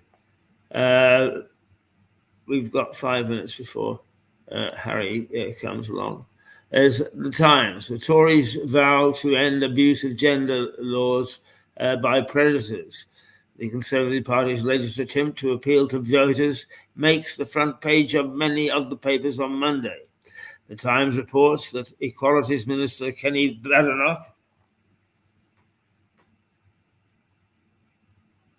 will accuse the sexual predators and activist campaign groups of abusing Britain's equalities laws in a speech to be delivered on Monday. Pictured alongside the report is the late rugby league player Rob Burrows, who died on Sunday after suffering from motor neuron disease. The Daily Telegraph, Sunak will change the law to protect women's spaces. And then there's also a picture of Rupert Murdoch with a woman half his age who's he's got married for, I think it's the 5th time. The Daily Telegraph also leads with the latest from the Conservative Party, previewing a speech by the Prime Minister Rishi Sunak in which he will announce that the Conservatives' manifesto includes a pledge to rewrite the Equality Act to make clear sex means biological sex. To the right of that report is media mogul Rupert Murdoch's wedding photo with new wife Elena Zukova. The Daily Mail. Sex is a fact of biology. The Tories pledge changing the law to clarify sex and gender definitions to safeguard women. The Mail is also running the Tory manifesto pledge in the top spot, quoting Sunak's speech in its headline. Besides the report, the Mail too features a snap of the new Murdoch couple, and above the paper previews its true crime podcast. The Eye. Labour plan for softer Brexit deal too ambitious, EU insiders warn.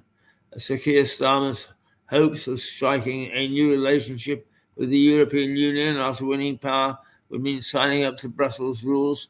He has already ruled out, the reports say, that is a problem. Citing a Brussels source, the paper says expectations on a softer Brexit may be too high. The Guardian. Care agencies accused of exploiting foreign workers. The Guardian on Monday is a report on British social care agencies being accused of exploiting foreign workers, leaving migrants.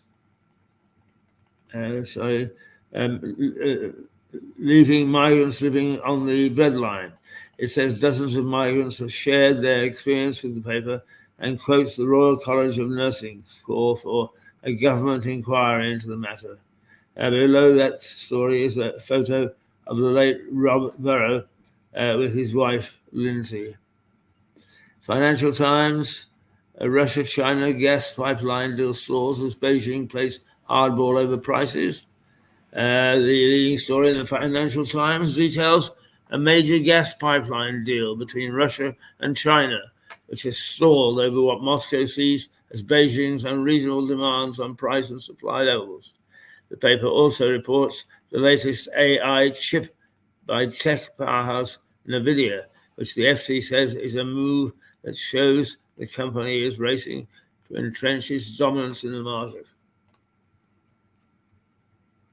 The Mirror.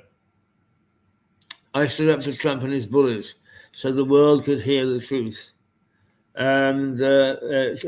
But True Hero is its headline. Rugby league star Rob Burrow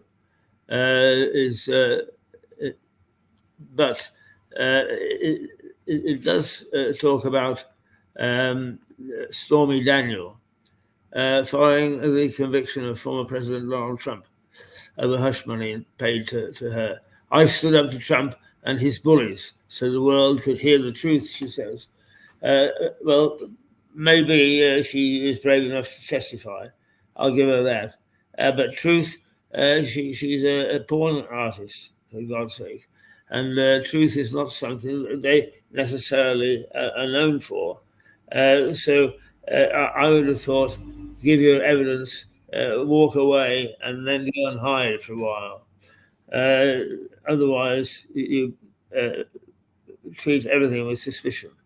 The Daily Express. He inspired the nation. Rob Burrow dies at 41 after an MND battle. The Daily Star. The bravest man in Britain, also Rob Burrow. And the Metro. The Hand of Vlog. Inspirational rugby star Burrows dies. And the Sun. Cup hero Jude hails his queen. She has pics with heartthrob Jose, the special mum. Now be the special son at Euros. It's the Champions League final. Makes the splash in the sun with England footballer Jude Bellingham pictured celebrating winning alongside his mum. Right, okay, let's go. And he's here from Normandy. Harry Atherton. Good morning, Harry. Good morning, Keith. Good morning, everybody. How are you all? Well, so gobsmacked by the front pages this morning, which have decided that no sex, please. We're British. That a boy is a boy and a girl is a girl, and never the twain shall meet. Well, at least not in a public toilet. Clochemel. Sure, absolutely, yeah. No, well, that's a good move, but I mean, these moves are being made a little bit late in the day. Some of the proposals that are being made by Rishi Sunak, he should have not only proposed them, but enacted them years ago. Well, I mean, not him, but this shadow of the Conservative movement, which are currently temporarily, for a brief time longer, in power. But they should have been doing all of this a long time ago. They should have been making Conservative-style decisions, but they didn't. And they're paying the price. And Yes, they should. they are. And you made the point on Friday, I think it was, that there's been no leadership. There's nobody showing leadership. However, the point that you also made was that Nigel Farage was likely to make a try for the Conservatives in a 5 years' time. And indeed, he must have heard you, because in Dover, of all places, the entrance to Normandy, he's stated that he will try to merge reform and the rump Tories into a good, strong right-wing force. I think so, and I think that's the course it's going to take, because the Tory party is in disarray at the moment. Half of them are rabid socialists anyway. First Nation Tories, a bunch of rabble, in my opinion, but and certainly not Conservatives. So he'll wait until it's shrunken to a rump party, and then he'll try and take it over. And the vehicle he'll use is probably reform, though the idea, the Conservative notion of being taken over by an upstart political group will go down very badly. So he may have to choose a new name for the whole thing to get it off, to get them to accept it, to get the shires to accept it. I would guess the name of the future Conservative Party will be known as the New Conservatives. And yes. It's a little original, but little originality in it. But I'm sure it'll be a name like that, and I think Nigel Farage will be at the head of it. Yeah. So what we need is an absolute wipeout this time of the Conservatives, and I insist on saying every time the Parliamentary Conservative Party, not the Conservative movement, not the Conservative philosophy, to which I adhere very strongly. That you've got to earn money before you spend it. Yes. Well, I think that the New Conservatives is really, in many ways, a title should tell you what the organisation is all about. And you sometimes see organisations with fancy titles, and you haven't a clue what they stand for. Mm-hmm. And in fact, of course, in Canada, where you and I spent a number of years together, and the Conservatives there became the Progressive Conservatives. Indeed, yes, and the name should be a principal means of communication as to what your intent is. So yes, there will be quite some thought given to what the name of that new party will be. But it's a fairly, we don't have to be brilliant to identify that future. That's pretty much what it's going to hold. The Socialists, the Labour Party, are totally incapable of governing. The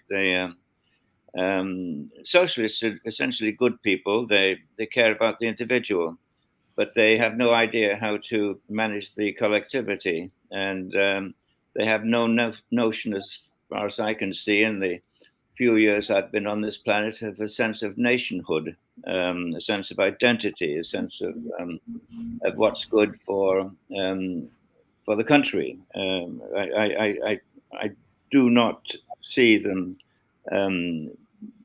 governing at all well, and I think they lack the experience. Probably the first term they'll build on experience, but there's nothing on the front bench that seems to indicate they've got that capability, that competence to run a nation, particularly a nation that's left in such bad shape by the Tories. So Yes. I think there'll be a flash in the pan. Starmer is an anemic character, dominated by his number two, by the looks of it, with the Diane Abbott story. But no, but very important that they be seen to fail, and then a centrist party, centre right, don't want anything extreme, will be called back in, and I believe that Farage will be Yes. there. Well, you made the point. You Sorry. made the point in the past that Mhm. really that we are now using extreme as a misnomer. I mean, for instance, Marine Le Pen is called extreme, but she's not really. She's quite centrist. Well, absolutely, and there was a time when her father, Jean-Marie Le Pen, was could be considered extreme. Yes, he made quite a number of extreme statements, but I think he did that more or less to shock the political structure in France. But he actually split up with his daughter, or vice versa, she with him, because she wanted to move more into the middle ground. And in many ways, not only is the Rassemblement National, which has replaced the Front National with her as the head, has it moved to the center ground, it's moved almost to the left center. And yet the socialists in France continue to call her extreme right. Well, no, she's actually slightly to the left of center. She's become the People's Party. If anything, she's become the Socialist Party in the generic sense of the word. So it just shows you how these labels can be misused. But at the Yes. moment, as you say in politics, anybody who isn't in the middle is to extreme left or extreme right, which is nonsense. And um, She in fact, is doing quite well in the polls, is she not? I'm sorry, I missed that. She is doing quite well in the polls. Oh, she's doing extremely well, and she's there's enormous possibility that she'll become the next president of the French Republic in 3 years' time, when Macron's term is up. She'll be challenged by the mayor of oh gosh, which town? Le Havre, yes, the former prime minister, but who's still got quite a high poll rating. But he's a fairly anemic character too. So no, I think there's a very good chance she'll become the next president. And this young man that she's got fronting for at the moment, Jordan Bardella, 28, 29 years old, he is the future, and he would almost certainly become her prime minister. And I think we should see some fairly major changes in France if they get into power. But again, their policies are not right wing; they're centrist policies and just sensible, common sense policies. And there's going to be a big impact by her group. Um, on the European elections, which are coming up very shortly, and their team in the European elections are being led by this young man, Jordan Bardella, and they're so far ahead in the polls. I think that they've got something like a 300% lead in the polls. I mean, it's amazing. They're up around in the low 30s percentage. Projection of votes, and some of the others are down to about 5 or 6%. I mean, not to take your train of thought, that your favourite man has just arrived, our chief of staff and publican extraordinary of the Black Horse. Are you there, Deck? Oh, he's dived down into the office, but he's floating around. Mm-hmm. Anyway, come and have a word to you. Oh, good show. We won't see him when he comes up out of his office. But much more interesting, I think, than all of this political nonsense, because we're going to be absolutely force-fed with that over the next few days, weeks. And I think it's much more interesting to get into vitally important subjects, such as the so-called French croissant, which we have for breakfast, or you maybe have for breakfast sometimes. There's Yes. the nation here is in an uproar because there's a young man in England who with whom I share a name or partially share a name. His name is David Atherton. I'm Atherton. But obviously same etymological origin, nomenclature as mine. And he is a very successful chef. You've probably heard of him, David Atherton. He won the Great British Baking. Right. That was Yeah, on the weekend, I think. Yes. yes. And with his newfound fame and this newfound platform, he's declared that the French croissant should be straight and not curved. Now, I don't know what basis he claims that, but he's making a fool of himself because the French croissant isn't at all French. It comes from Vienna. Vienna, famous for the viennoiseries, which is where this pastry chefs and everything, where it all really began, way back in the 1300s. And by the time the 1600s came round, it was Vienna was known throughout Europe for its fine baking. And when the Arab siege of Vienna was lifted in 1683, the bakers of Vienna baked a celebratory bread or loaf or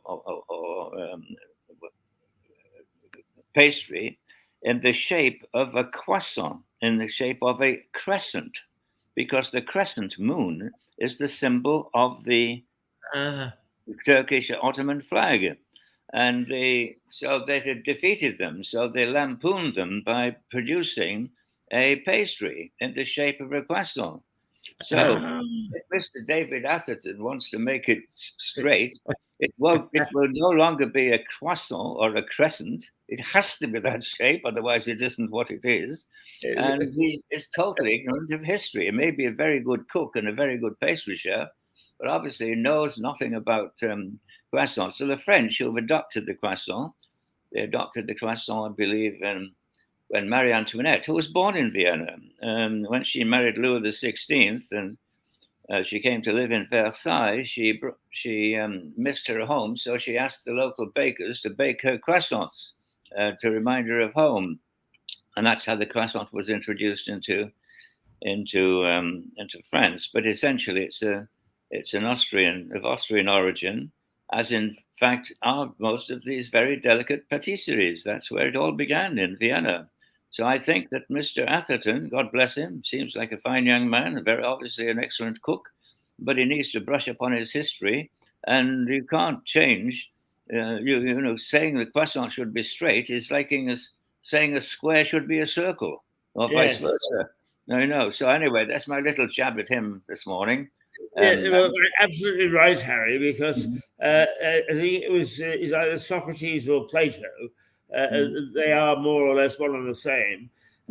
Said when a man becomes expert in one thing, he immediately thinks that he's an expert in everything else. Very good point. This young man is obviously quite a good baker, but lacks any sort of background in history. And the two are not mutually exclusive. I mean, doesn't stop bakers being extremely good historians. But I think if he's going to make pronouncements in that field, he should just brush up on his.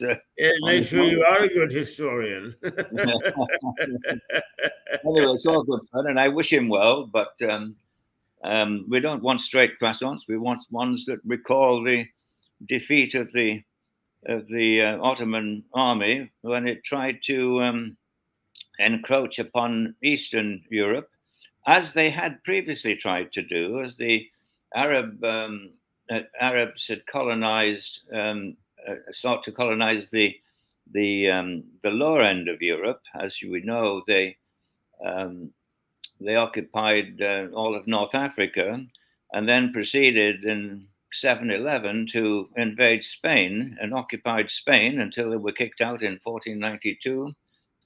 and in fact, they got as far up as Poitiers in France before Charles Martel, the Frankish king, beat them at the Battle of Poitiers, and then the slow pushback began as they cleared Spain and were finally booted out in 1492. But there's a period of history which is relevant, I think, today because a lot of people don't realize that the Arabs colonized the whole of the North African littoral, and they and spawned some awful periods in history. The Barbary pirates who were raiding all over Europe and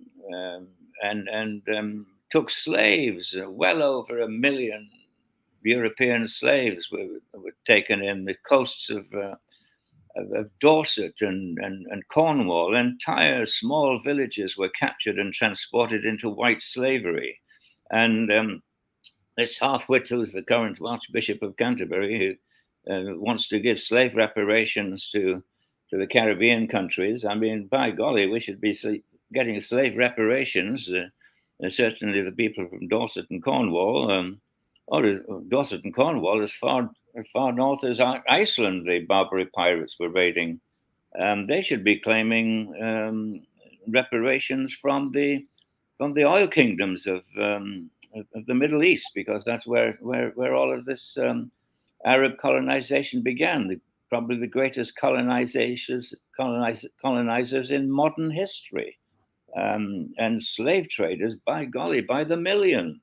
But nobody wants to talk about that because it's nothing to do with it's more of a political exercise, and but people forget history, and those who forget history are doomed to repeat its mistakes. Yeah, Harry, I wonder if I could get you to recap. You're breaking up quite a lot, and sometimes it's just going back onto a different internet cures the problem. Mm-hmm. I was talking about the slave trade. I was talking about colonization, and the two are linked insofar as the Arabs colonized the entire North African littoral and set up a pirate raiding system, which ranged right through Europe, right up to as far north as Iceland, but certainly was hitting the south coast of England, where entire villages would be captured and carted off into slavery. We're talking about millions of white slaves, but you don't hear about them. So if anybody colonizes, I mean, take Algeria, Morocco, the native people along that North African coast were the Berbers, but they were chased out by the Arabs. The influx of Islamic crusaders, and came as far north as up through Italy and into France, up to Poitiers, where they turned back by Charles Martel in 732. So you get a similar movement in Upper Europe and Lower Europe, where the Arabs were seeking to colonize our world, and to a large degree succeeded in doing it. And to, without sounding racist, to a large degree has succeeded in doing it now. I believe the largest religion in Britain, if it isn't already, will very soon be Islam. So history is repeating itself. I believe in. I sometimes think that that we get what we deserve as our leaders. That they tend to go the Hollywood route. If somebody is well known in the media or on film or on television or whatever, everybody assumes that they've got a certain degree of wisdom and expertise, when nothing any further from the truth. They're just chasers of publicity. Well, leaders, they're certainly not. I mean, there's a dearth of leaders, I think, in the modern world, in politics, certainly, because it's such a thankless task these days, being in politics, that the bright people, men and women, go into business and do extremely well for themselves.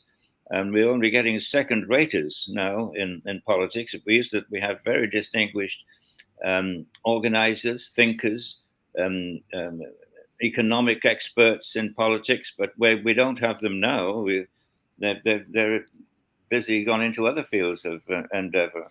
So leaders we don't have. So a leaderless system, which is you couldn't call Starmer a leader. You couldn't really call Rishi Sunak a leader. I mean, nice enough guys, maybe, I don't know. As I've said before, probably great to have a beer with and chat, but intelligent conversation, probably a hell of a lot brighter and certainly better educated than I am. Well, I don't know about that, Harry, because there is an item in, it's only a small item in one of the papers this morning, that Starmer has turned down the BBC's offer of having a TV debate with Sunak. Oh, yes, well, natural. That's a tactical thing because he's so far ahead and he's going to become the next prime minister that all he's got to do is keep his head down.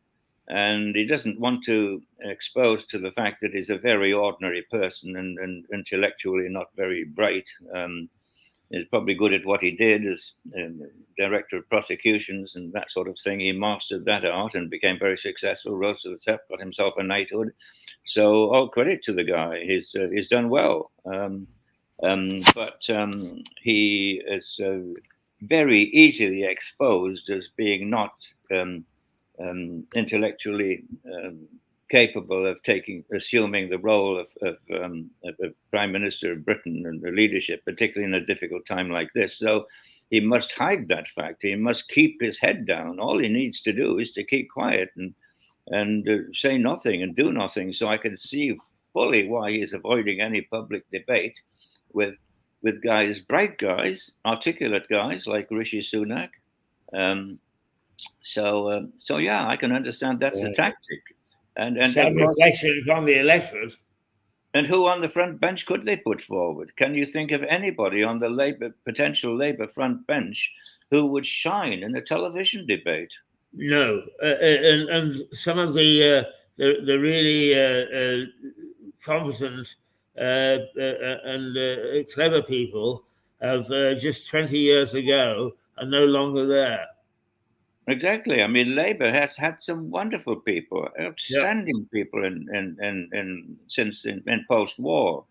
You know, amazingly good. Well, pre-war too, but post-war notably, and some very, very clever people. I don't particularly like the guy, but Tony Blair, pretty smart cookie. I mean, he really took the nation down the path that he wanted to, and made them feel good about it, and presided over a period of I think success for Britain, and changed things quite a lot in the image that he wanted it to be, followed by this rather dour and dull character Brown, who started borrowing like crazy, became a traditional socialist, and that started the downslide. But no, Blair, pretty clever guy. Attlee, going back to Attlee, capable. Bevan and Bevin, you know, good people. And we've had some excellent socialists, but where are they now? I can't think of a single one. But No. you can't. We forget, you and I are quite lucky in terms of longevity when it comes to life. We outlived most of them. Well, this is it. At least we can evaluate them. Now, our opinions really are only important to us, and we shouldn't inflict them on the good people that take time out from their busy day to listen to our nonsense. But so it is simply an opinion, but it's an opinion based on interested observation. We don't have any particular political bias. I think both the left and the right at the moment, parliamentary speaking, are shower of not much use to anybody. So, no, I don't think we've got any political bias. It's purely analytical and rather a brutal assessment. But by golly, we need some better people in there, and could be some better people, but they're being excluded. They try to do something, and they suddenly get chased out and kicked out of their jobs. Very much so. But also, we talked on Friday about what I call ratios. We went through this business of we must have so many homosexuals. We must have so many black people. We must have so many this, so many women, so many, until in the end, we've lost all sense of what makes a good politician or a good leader. Well, that's woke, and that's absolutely it. It's ridiculous. But that's riddled British business. In fact, and the national health is suffers from that. Everybody suffers from this absolutely stupidity. Equality, people, you earn equality. You can't just legislate equality and say that the. But of course, in the land of the blind, the one-eyed man is king, and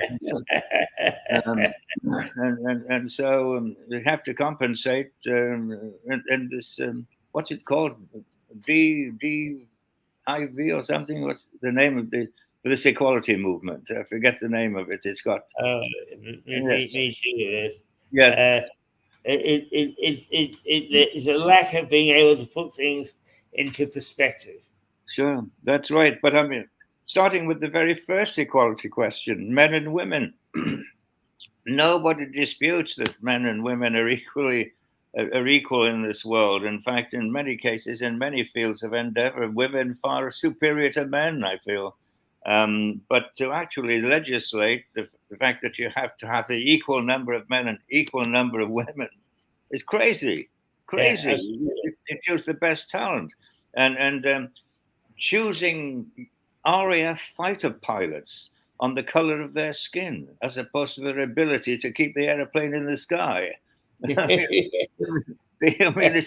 living in a crazy world, and most of the government administrative body is caught up in that. It's they have equity targets to achieve, and in the civil service, again, reminding the fact that the people who are actually elected to govern don't govern. The blob governs, and they decide which direction to go. And all of these quangos and semi-official bodies, which are truly the tail wagging the dog in terms of British politics now, they should all be done away with. Get rid of the Bank of England, get rid of the Office of Budget Responsibility. Well, not get rid of them, but make sure that they're instruments that are used for the public good by the people that we elect to govern ourselves.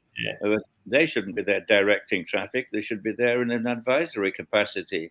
Incidentally, Harry, just as you spark little thoughts in my mind as we go along in these conversations, and I wondered about myself the other day because I read with great sadness that the 1944 Spitfire had been rammed into the ground by a squadron leader, a very good squadron leader in the Air Force.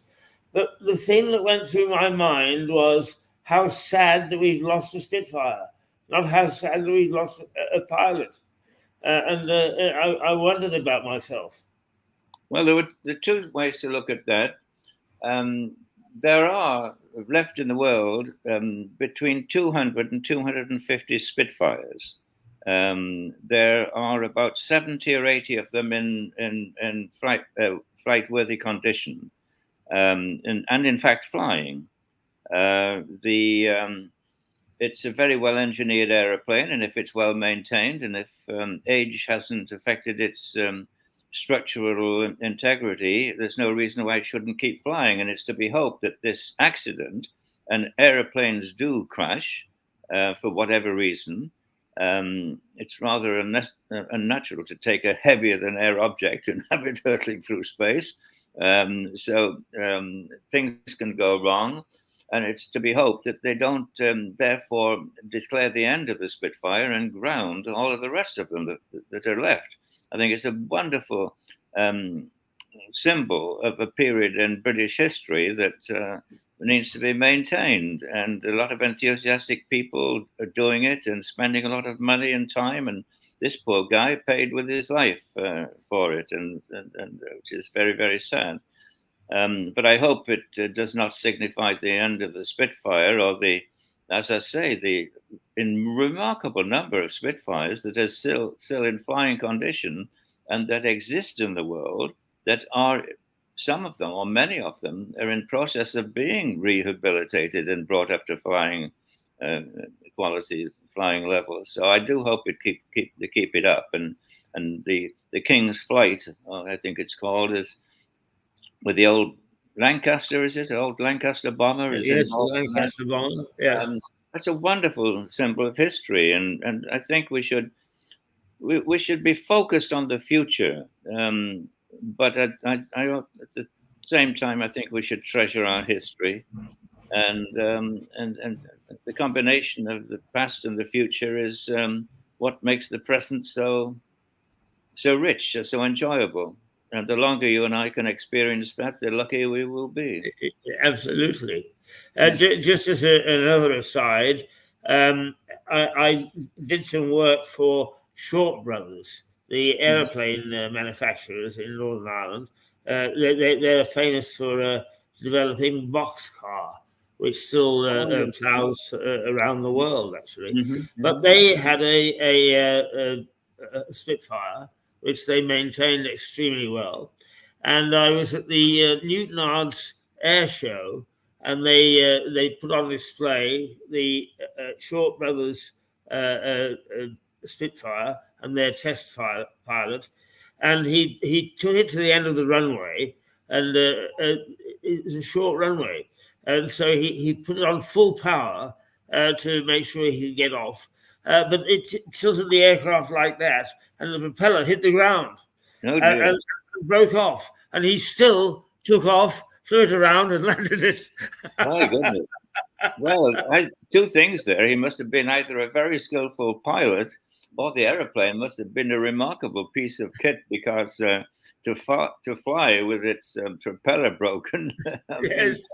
So, I think they still have it, even though Short Brothers was taken over by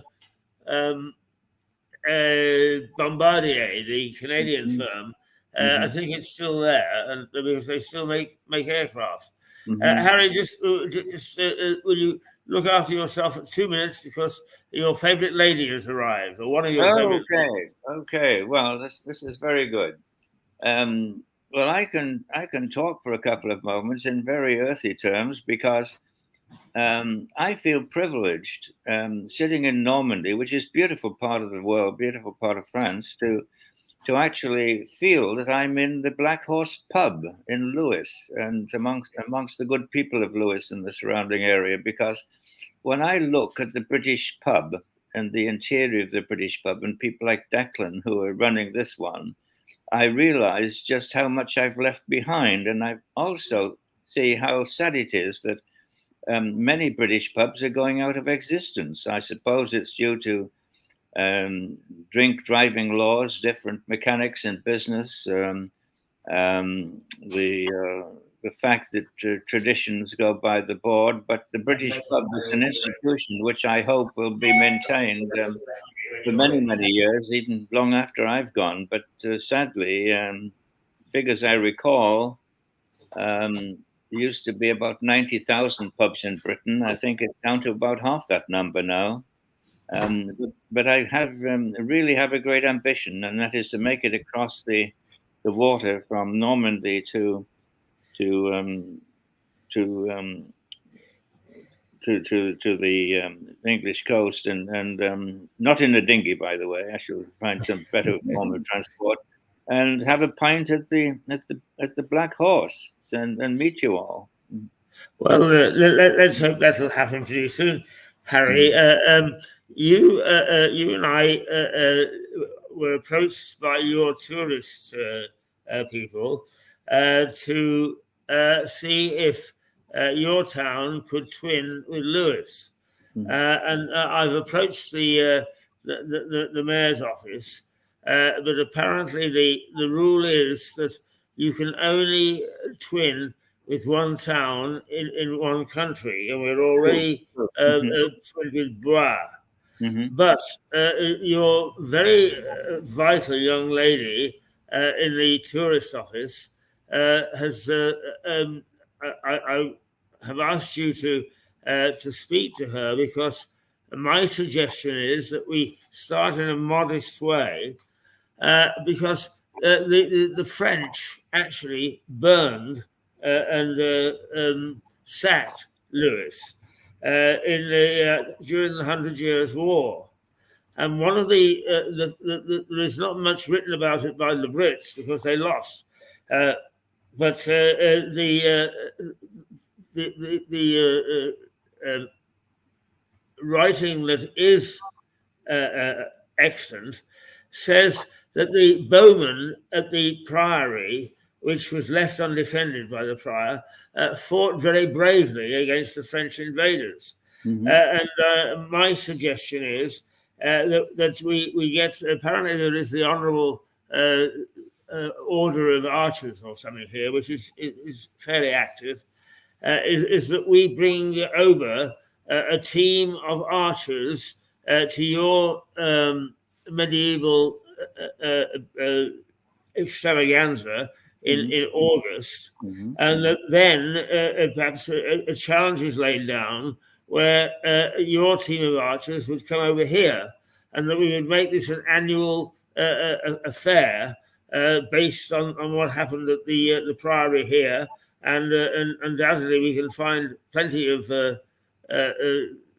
conflicts that involve your archers. And from that we could build from little oaks, as they say, we could build something that was quite substantial. So you and I need to talk about that fairly quickly, and get your lady, because we're not organisers really, we get your lady to talk to the appropriate people here and get things moving. Well, I think that's an excellent idea. As you were saying, from the lowly acorn is the mighty oak tree grown.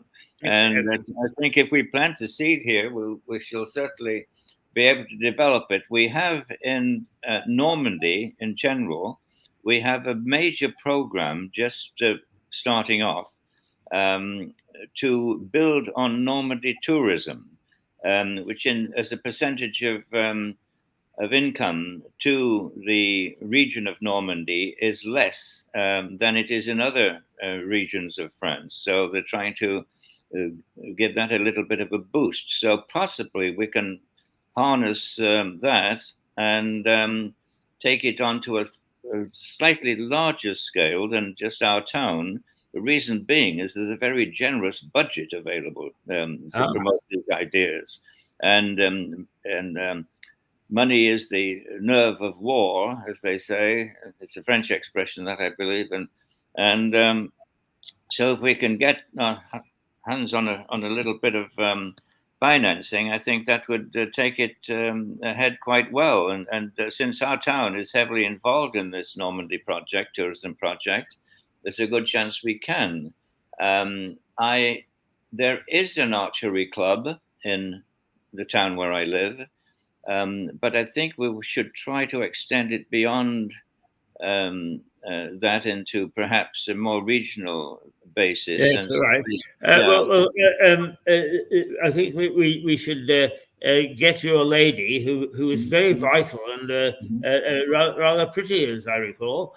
But perhaps very quickly, I could tell you that the French would invade towns along the south coast during the 100 Years' War, and that they actually attacked Rottingdean, which is a little village, 5 miles from Lewis, but which was owned by the prior at the Lewis Priory, which is established right in the centre of the town.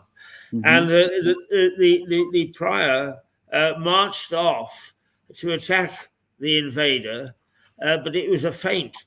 And while he left Lewis unguarded, because it was his job in those days, there was no army, no police force as such, they sailed up the Ouse and attacked the priory. And the English bowmen, and it is noted somewhere that the English bowmen fought with great bravery, fought them off from the priory. They went and they actually sacked the town, and then made off. But they also took the prior as a hostage and took him back to Normandy. So there is a very good story to be told if we want to actually approach both sides and sort of say, look, let's retell this story by getting involved in the Normandy exercises. Well, I think you're right. And the whole question of bowmen, of course, is essential component of the 100 Years' War. Certainly, the first part of the 100 Years' War, when the major battles at Poitiers, Agincourt, is in English, were won essentially by bowmen. Believed to be more Welsh bowmen at the time, and the military preparations of the early part of the 100 Years' War were based on huge industrial scale manufacture of arrows. So bowmen did play a very important part in that war. It became more of a cavalry war towards the end, the second half of the 100 Years' War, when the French were winning major victories. I'll give you an example: the Battle of Formigny, where virtually every British soldier was wiped out. The English soldier was wiped out. You never hear about that in English history. No, you don't. The loser never talks about their defeat. The history of war is written by the victors, I believe, is the expression. And so we don't hear about that, but we hear about the glorious successes in the first part of the 100 Years' War, which essentially, of course, was a civil war. The Normans had invaded Britain under William the Conqueror and established their hegemony over Britain.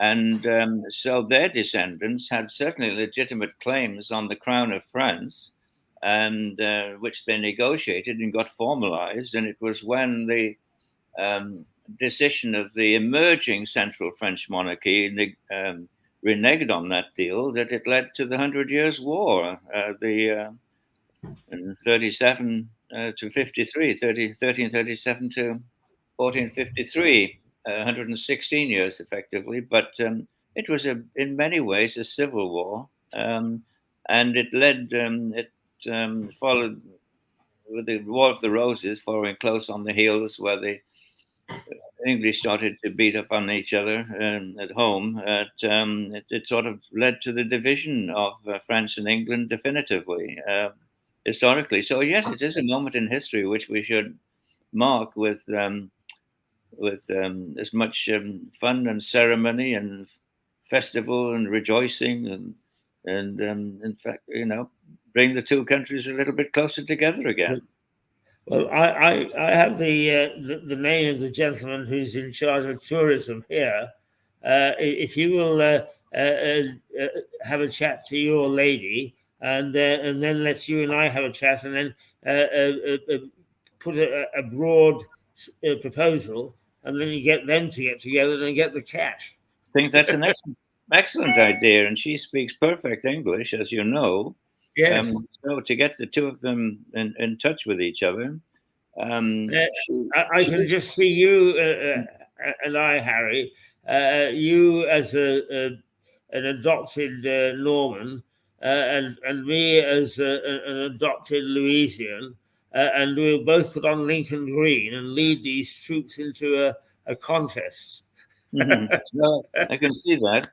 And as I said, delightful young lady, pretty girl, she's not married, by the way, but I wouldn't count your chances. She's only a third of your age. Yes, I understand that, No. but there is some hope for me, Harry, because in the front pages of the paper this morning is Rupert Murdoch. Fifth Yes, Rupert Murdoch is just remarried and Yes. to somebody a third of his age. Oh, So my if goodness. you, I've got a copy of the Times here that I could send to you, and you could show this young lady. Perhaps there might be some hope for me. Well, that's right. But remember that Richard Murdoch has got a couple of quid more in the bank than you have, or I have, for that matter. So, That is that gives him a certain level of sexual attractivity, I'm sure. Well, tell her that's the only difference between him and us. Yeah. No, it's quite amazing how he keeps going. But one can, if he keeps marrying these young women, you can quite see what sort of an end he's going to come to. He's going to expire in a moment of happiness. Harry, we've got 5 more minutes left with you and I, and I'd like to spend that 5 minutes with Sybil, or Eliza Page, which she's known, to come and say hello to you, because you enjoy talking to one another. I do. But we hijacked her program last week, so we're not going to hijack it this week. No, I don't. There we go. Now here she is. Hello. Come a little closer to you, Harry. Hello. How are you? Hello. Nice to see you. Must apologize. Keith has said we kind of hijacked your time last time. We're rabbiting on. No, it didn't matter, because we were speaking about things that I was going to speak about anyway, Good show. So the information wasn't lost. Now, what have you been up to, Harry? Confess. Yes. Oh, well, there we go. Anyway, well, that's good news. And so what are you going to talk about this morning? Well, I was relying on you, actually. Oh, okay. Well, we've been talking about building a closer relationship between my part of France and your part of Britain, which I think is glad. I'm all for friendship, unless we start making friends with one another. There's not really much hope, is there? Well, there's been anywhere. There's a traditional antipathy between the English and the French when we did separate and become 2 independent nations, as we said a little earlier, after the 100 Years' War. But when we're friends, we do very well together, don't we? Well, we've tried to come together over history. We established at the beginning of the century, the last century, I should now say, the Entente Cordiale, which I think brought us closer together. There's a love-hate relationship between the English and the French. It's a bit strange, really, because it's based on nonsense. We are 2 nations that are very distinct. We're an Anglo-Saxon nation. The French, of course, are a Latin nation, and they've got the Latin temperament, and which is a little bit more excitable. We're more staid. Theirs is a world of ups and downs. Ours is a more steady path through life, through history. But but the 2 are not incompatible. There's no reason why we shouldn't get along. And for 44 years, I do so admire the way the French ladies dress. I'm a great fan of the way French ladies dress. I think they're insurpassable. No nation can beat the French woman when it comes to clothing and making the very best of herself. That is very true. And the French tradition is that even people of modest means in France will get dressed up to go out to buy a loaf of bread. They would not be seen in public other than at their best. and in terms of the cosmetics, their hair and their clothes and what have you. Whereas we Brits tend to think, oh, throw on a coat and go out and grab a loaf of bread or go out and do this. And we only dress up for special occasions. But even the French lady going, as I say, for a loaf of bread, going to visit to the doctors, will dress up to do that. Yeah. So clothing plays a much bigger role in France, I think, generally. Well, I think regarding the women, it pays off because they get great respect from doing that. I think it's lovely. It's an awful lot of hard work, but it would be for me. I do admire them. I really do. There was some reference in Friday's program to James Bond. And I think you should know, and we should remind everybody here, that Liza sang with the James Barrie Seven. John Barrie Seven. He's going back into the dark ages. Who wrote all the James Bond movie music. Well, John became very famous after the Seven split up. He made his name through the Seven, John Barrie Seven, but then became a film writer. He wrote for films and did a very, very good job. I thought he was always talented. I liked John. He was a nice man. Of course, we were so young when we first started off. You know, we were all so skint, and we used to drive around in an old Rolls Royce that John had picked up. You would drive all over the country to these gigs, and it had a big hole in the floor. You could sort of see the road. And it was freezing cold. Yeah. But the laughs we had were insurpassable, and you know that's worth a great deal, I tell you. Yes, it was a lot of fun, and they all did very well. Of course, the majority of them now have passed on. Vic Flick, who was one of the lead guitars there, he's doing very well in America. He's a session musician, and I'm doing very well. So we are the remnants, but John passed on much, much too soon. He had a health drink that he was drinking over there. He had a beautiful home there on Oyster Bay. And he was in, mind you, he used to bend the elbow a little bit, as you do in show business. But he had this health drink, and it poisoned him, and his spleen split.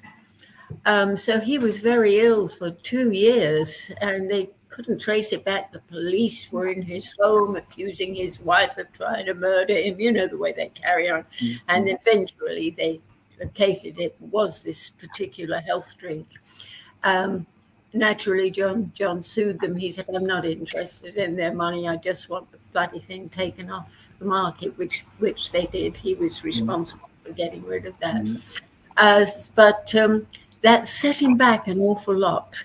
You know, that years of not being able to work, and then after the stuff that he did, well, I thought all his stuff was good, but I don't think he had the energy for his career that he had before the illness, and he died, I think, in his 70s, and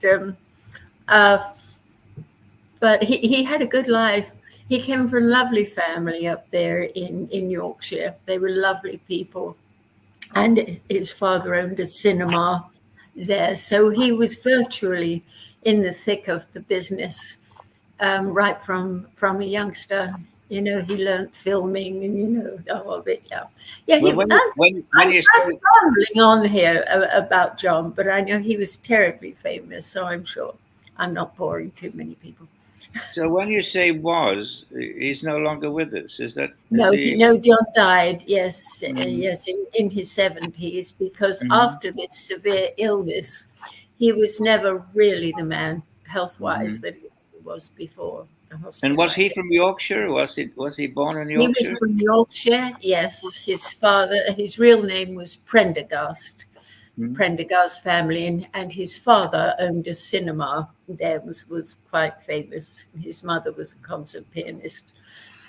So he grew up. You don't recall whereabouts in Yorkshire, do you? He was from? No, I don't know. Yeah. I'm not awfully good at geography. In fact, I tend to, wherever I go, I tend to walk around a little bit unconscious. And I'm the world's worst tourist. I've been all over the world, and it amazes me every time I get off a plane. My God, where am I? How did I get here? No, the reason why being an entertainer, though, you see, you go into these countries to do your work, and I was a cabaret singer.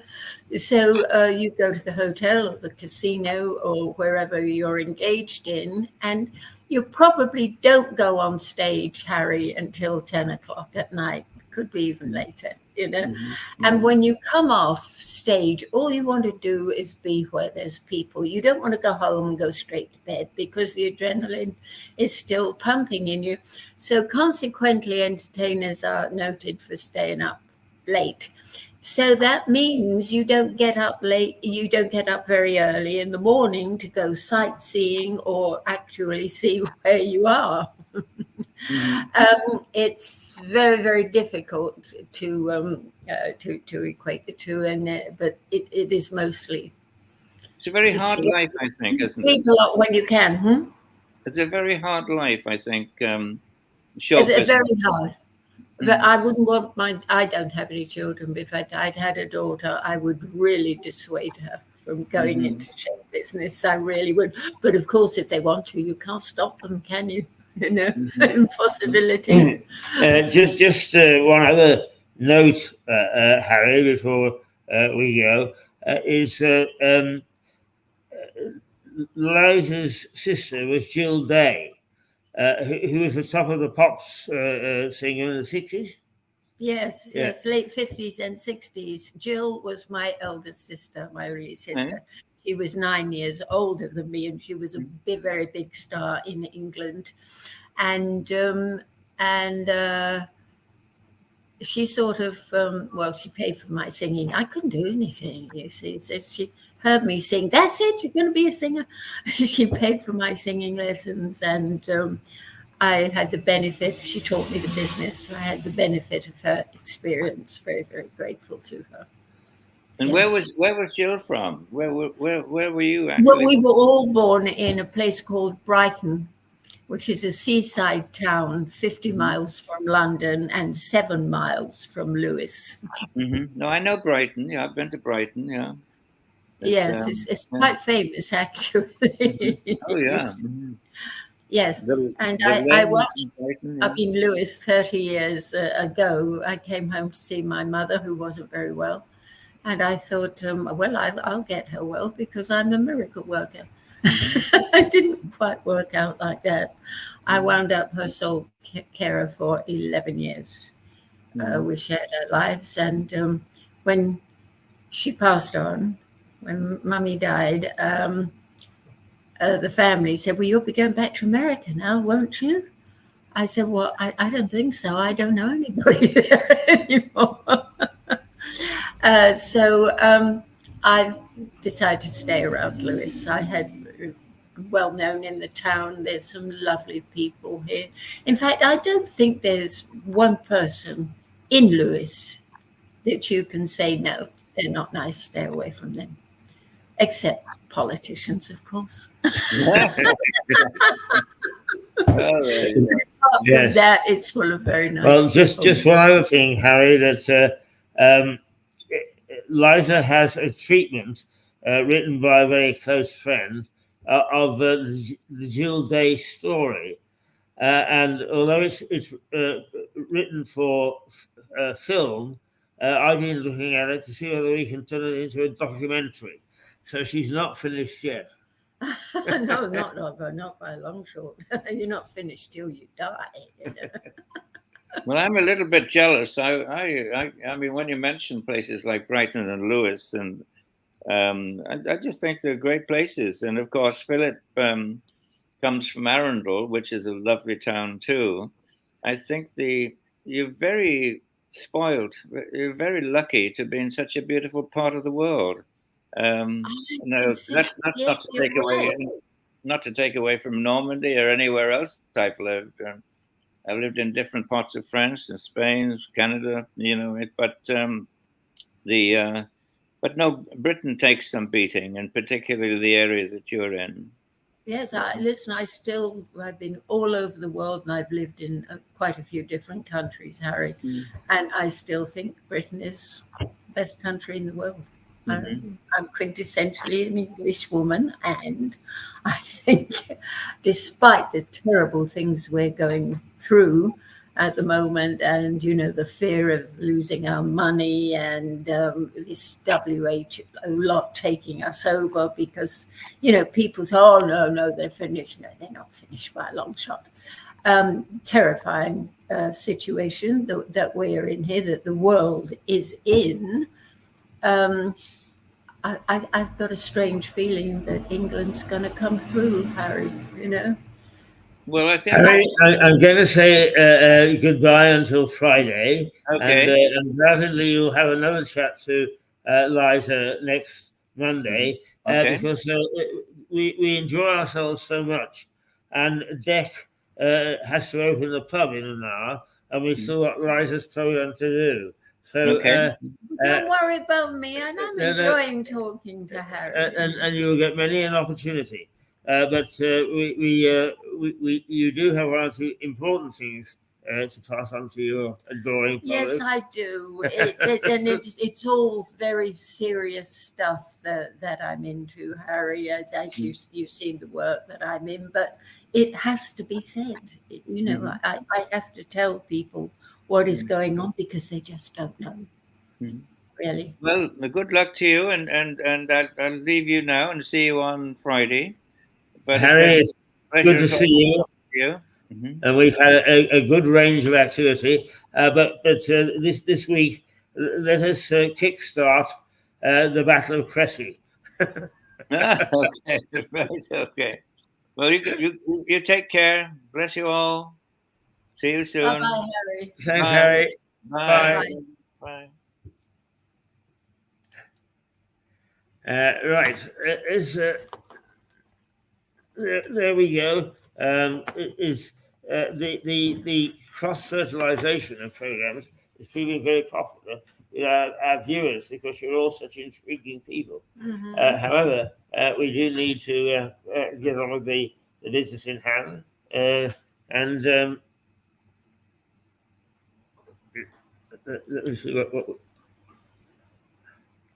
the two of you. There you go. Away you go. Hang on. That's not Mr. Keith. That is Liza Page. And let's see if we can identify you properly. That would be nice if you could do that.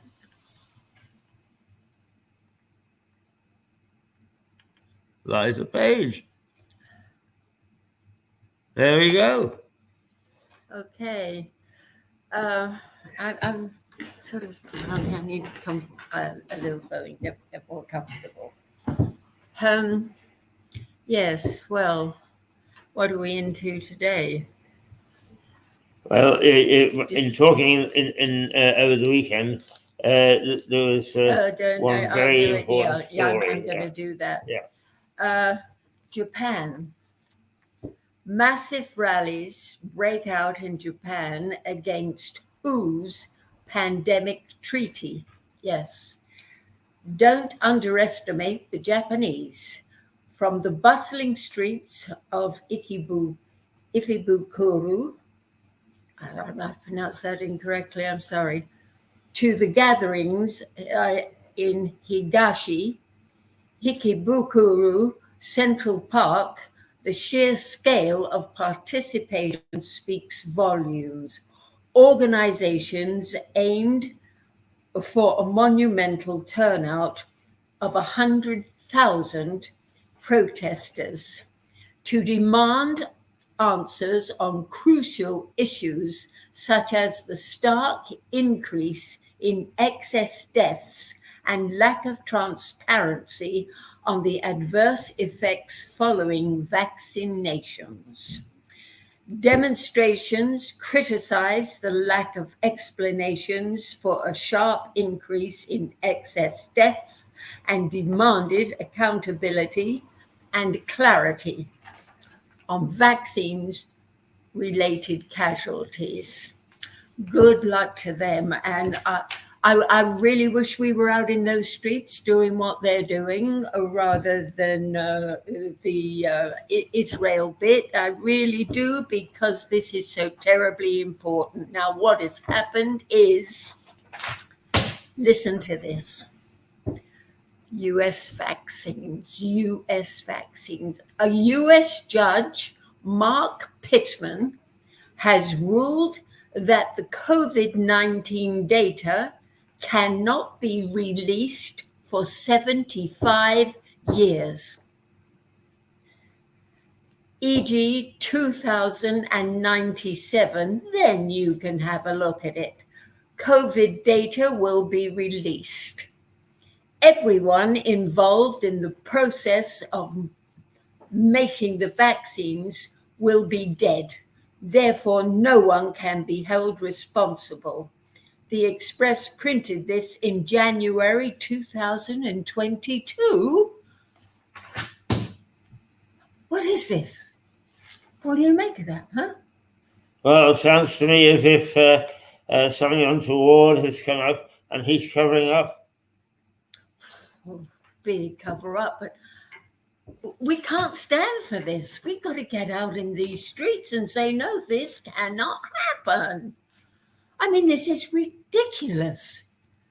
You know, it's common knowledge that these shots have killed. Well, we'll never find out now how many people they have killed. And people are still dying from those shots. The government will not investigate them. I think it's appalling what we are standing for. I mean, we should be out there in those streets demonstrating to the fact that they are doing for Gaza. We really should. Because this is, and now to put a block on the data, this is terrible. Country is going from worse to worse. And unless people, but you see, people don't know about this. They don't know this. Are they going to put this on the BBC? I mean, for goodness sake. I mean, you know, the company has said, one of these companies that supplies these vaccines, after all the years that they've been out, has said, no, they're dangerous, so we're taking them off the market. The BBC's got a little turd working there called Hillary, calls himself a doctor, and says, oh, vaccines are perfectly safe. You might get a little sore arm from it, you know, but it's nothing to worry about. And these people had no need to take them off the market. I mean, this is what's coming over to the public by a man called a doctor, a so-called doctor, who makes an enormous amount of money for saying what he says. Frustration is killing me at times, I can tell you. Okay, CBDC. I bet a hell of a lot of people out there have no idea what I am talking about. No, they don't know. But CBDC is the most dangerous thing that can happen to this country. And it's coming on very, very quickly. Because all over the world, the banks are saying that this is going to happen. There's an excellent chance governments worldwide will soon force their citizens to use central bank digital currencies, CBDCs, CBDCs enable all sorts of horrible totalitarian things. They allow governments to track and control every penny you earn, save and spend. They are a powerful tool for politicians to confiscate and redistribute wealth as they see fit. CBCs will allow central banks to impose deeply negative interest rates, which are just a euphemism for a tax on saving money.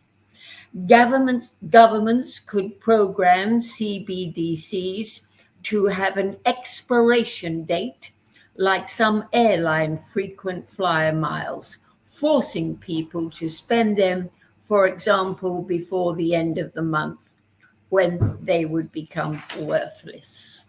Yeah, this is exactly the Chinese regime which they want for Britain today. There is no difference.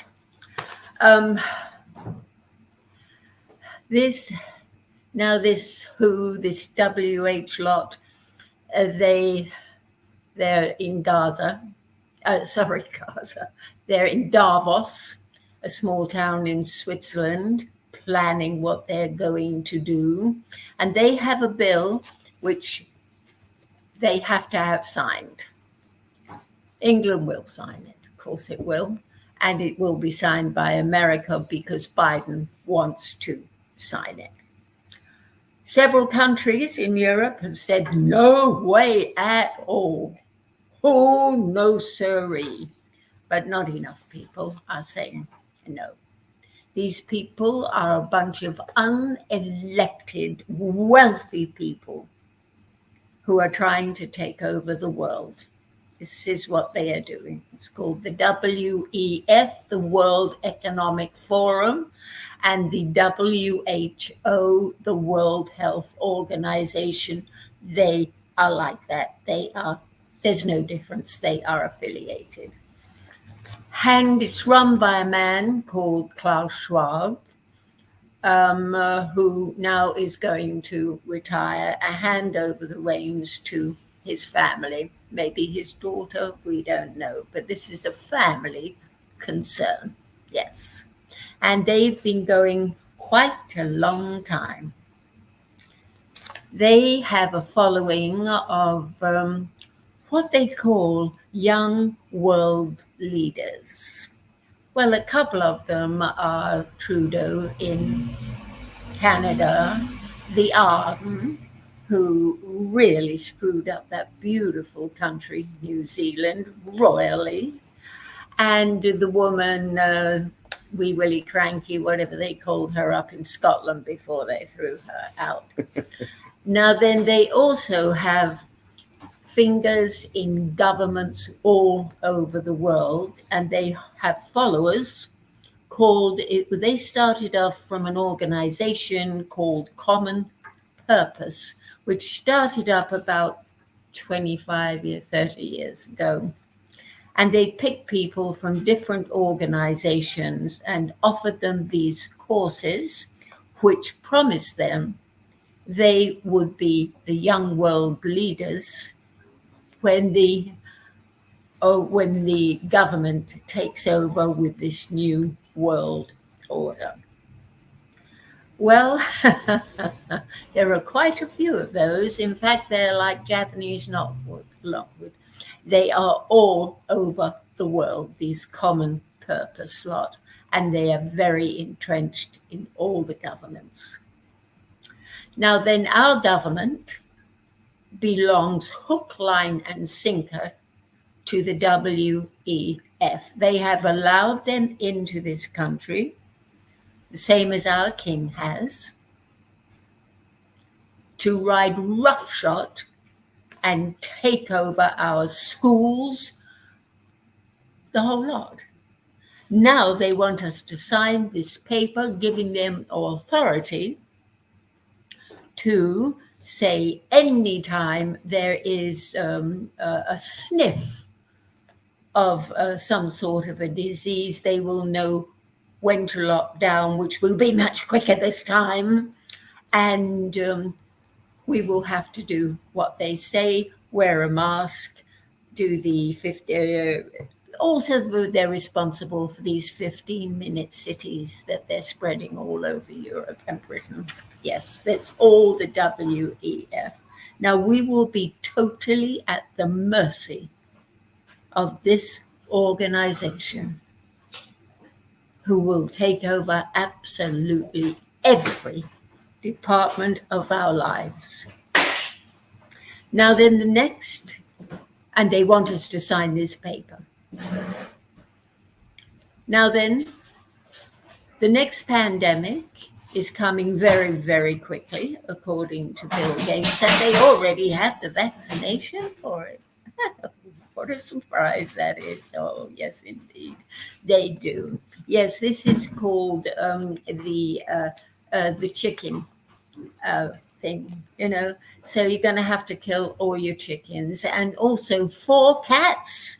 4 cats have died of this disease in America. Well, what do you know? 4 cats. Oh, and 1 human being who worked with chickens, yes. And the pandemic is on those figures. Well, with those figures, I mean, we've got a lockdown, haven't we? I mean, you know, this is dangerous stuff. And then it will be, yes, well, it's now spread to the cattle. So you've got to kill off all the cattle. And virtually all the animals, including your house pets, the way they did in the last war. They said, euthanize all your pets, and you would see them at the vets strung up in these bags where you could see all the little carcasses, and that a lot of people couldn't do that, so they just let the pets go. Go on, go away, you're on your own. But they came home, of course they did. And the ones that went wild, well, they were quickly killed. But it was a horrible, terrible business. This was brought on by the Nazis, which is the same as this organization today. There is no difference. In fact, sorry. Yeah. Was started by these people. Right. Now then, I was born just before the war broke out, so I remember it vividly. The last World War was started by 5 wealthy families that sat around and said, how can we make some money? I know, war's always a profitable, let's start financing this guy and Hitler. Yeah.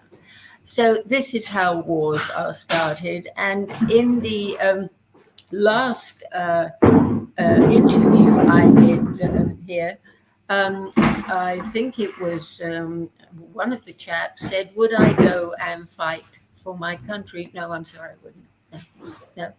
If someone breaks into my home, tries to inject me or something like that, I will fight to the death.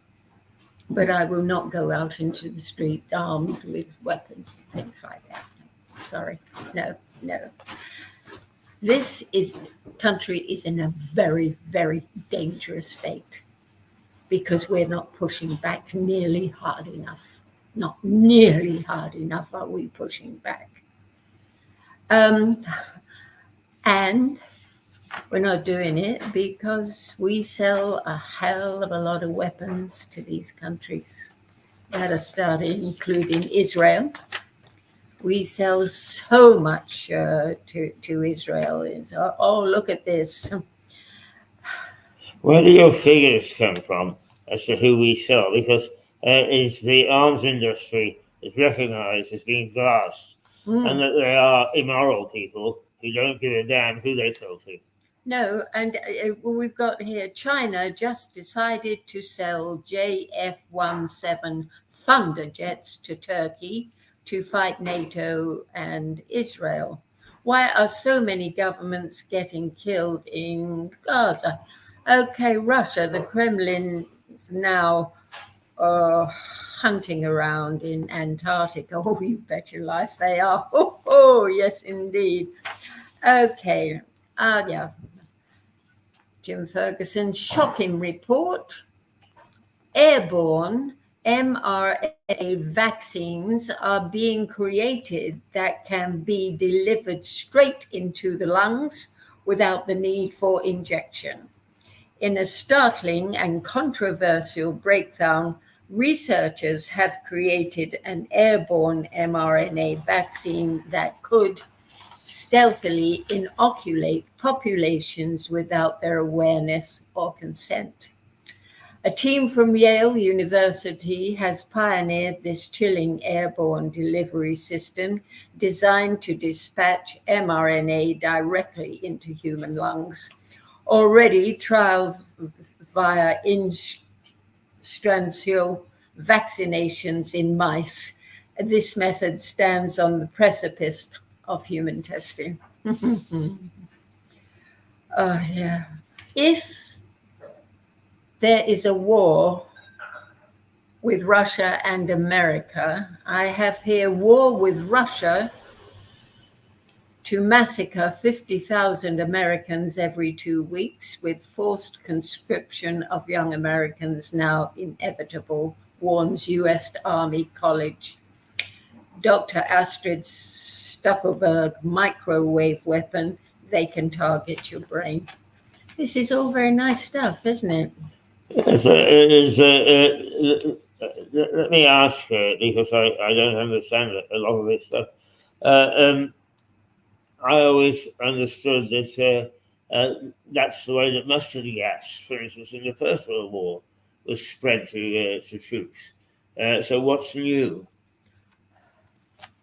You've got me on that one. I tell you that I'm going to have to look up. I'm sure it's not new at all. But that mustard gas in the last World War, I'm not up on, but next week I will be, because that is very interesting. Well, I find it very interesting that because I know your research is absolutely thorough. So I'm sure that you're giving us the right information, that these things are being developed in universities. But like all good journalists, I'm saying why. Yes, why? Well, Bill Gates has already said that this happened. He's on the internet saying we can do this, so don't worry about your shots. Yeah. Oh boy.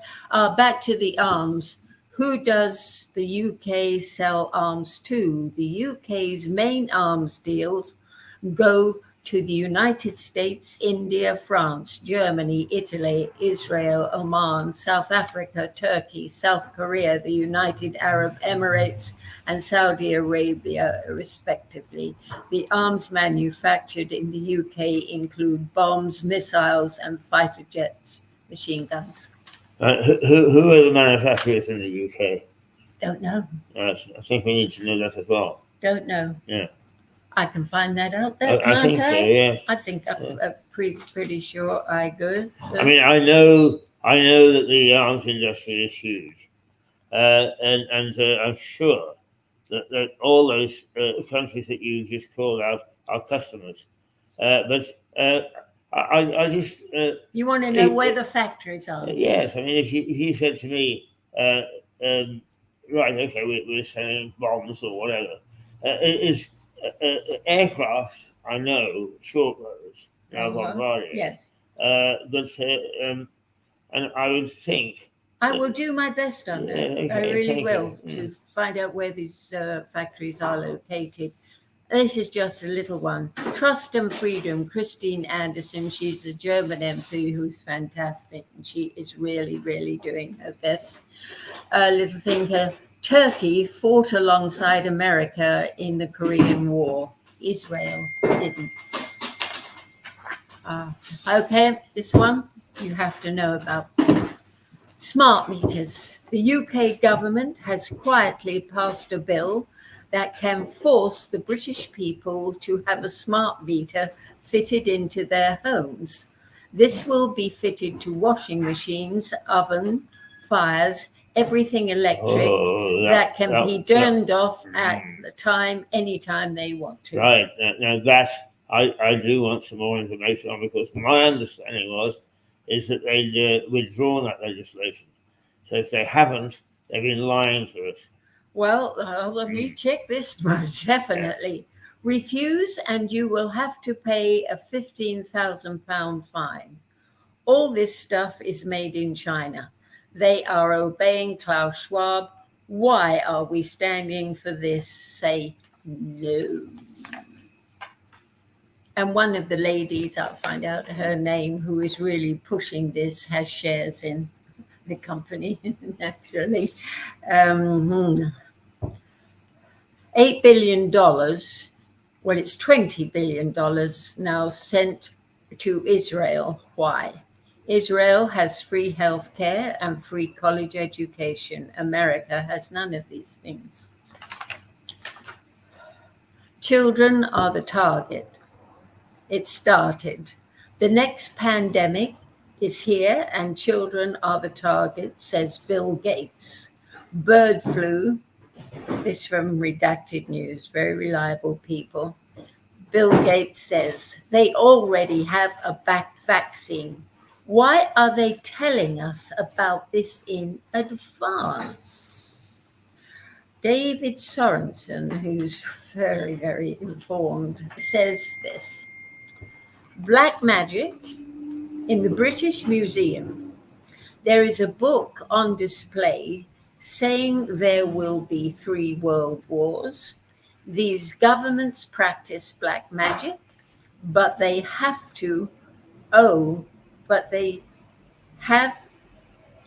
have permission to do what they do.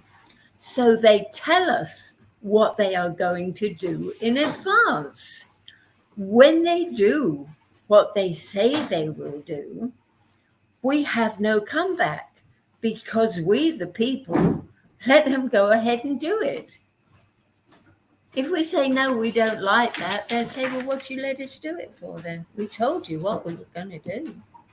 There might be something in that, Keith. Oh, it's worth looking into. Isn't it just? Amazing Polly, very good, this woman. It is now totally legal to teach your children anything they want.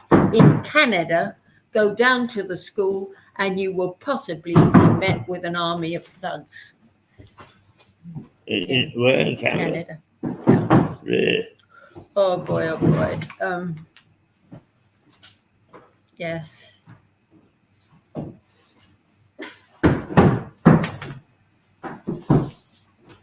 Gaza. This is the latest. Israel takes complete control of Egypt's border with Gaza, killing 2 Egyptians. They have what is called the Philadelphia Corridor.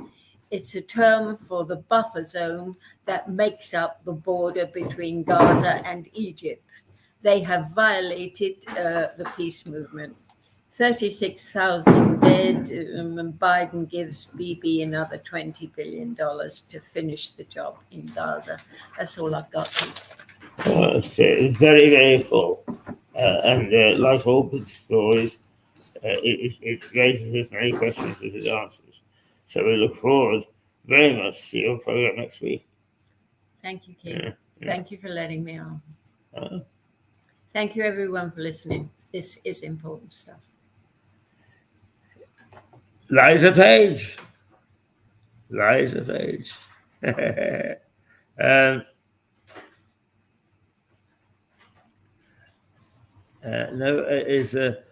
Liza's is the alternative view, and it gives us an insight into things that we wouldn't normally see, but are published, and nobody is nobody is suing the authors. So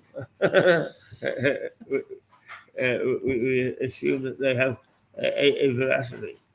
Liza, thank you for being with us, and we'll Thank see you for having me. We'll see you next week. Yes. And with some interesting stuff. So we will say.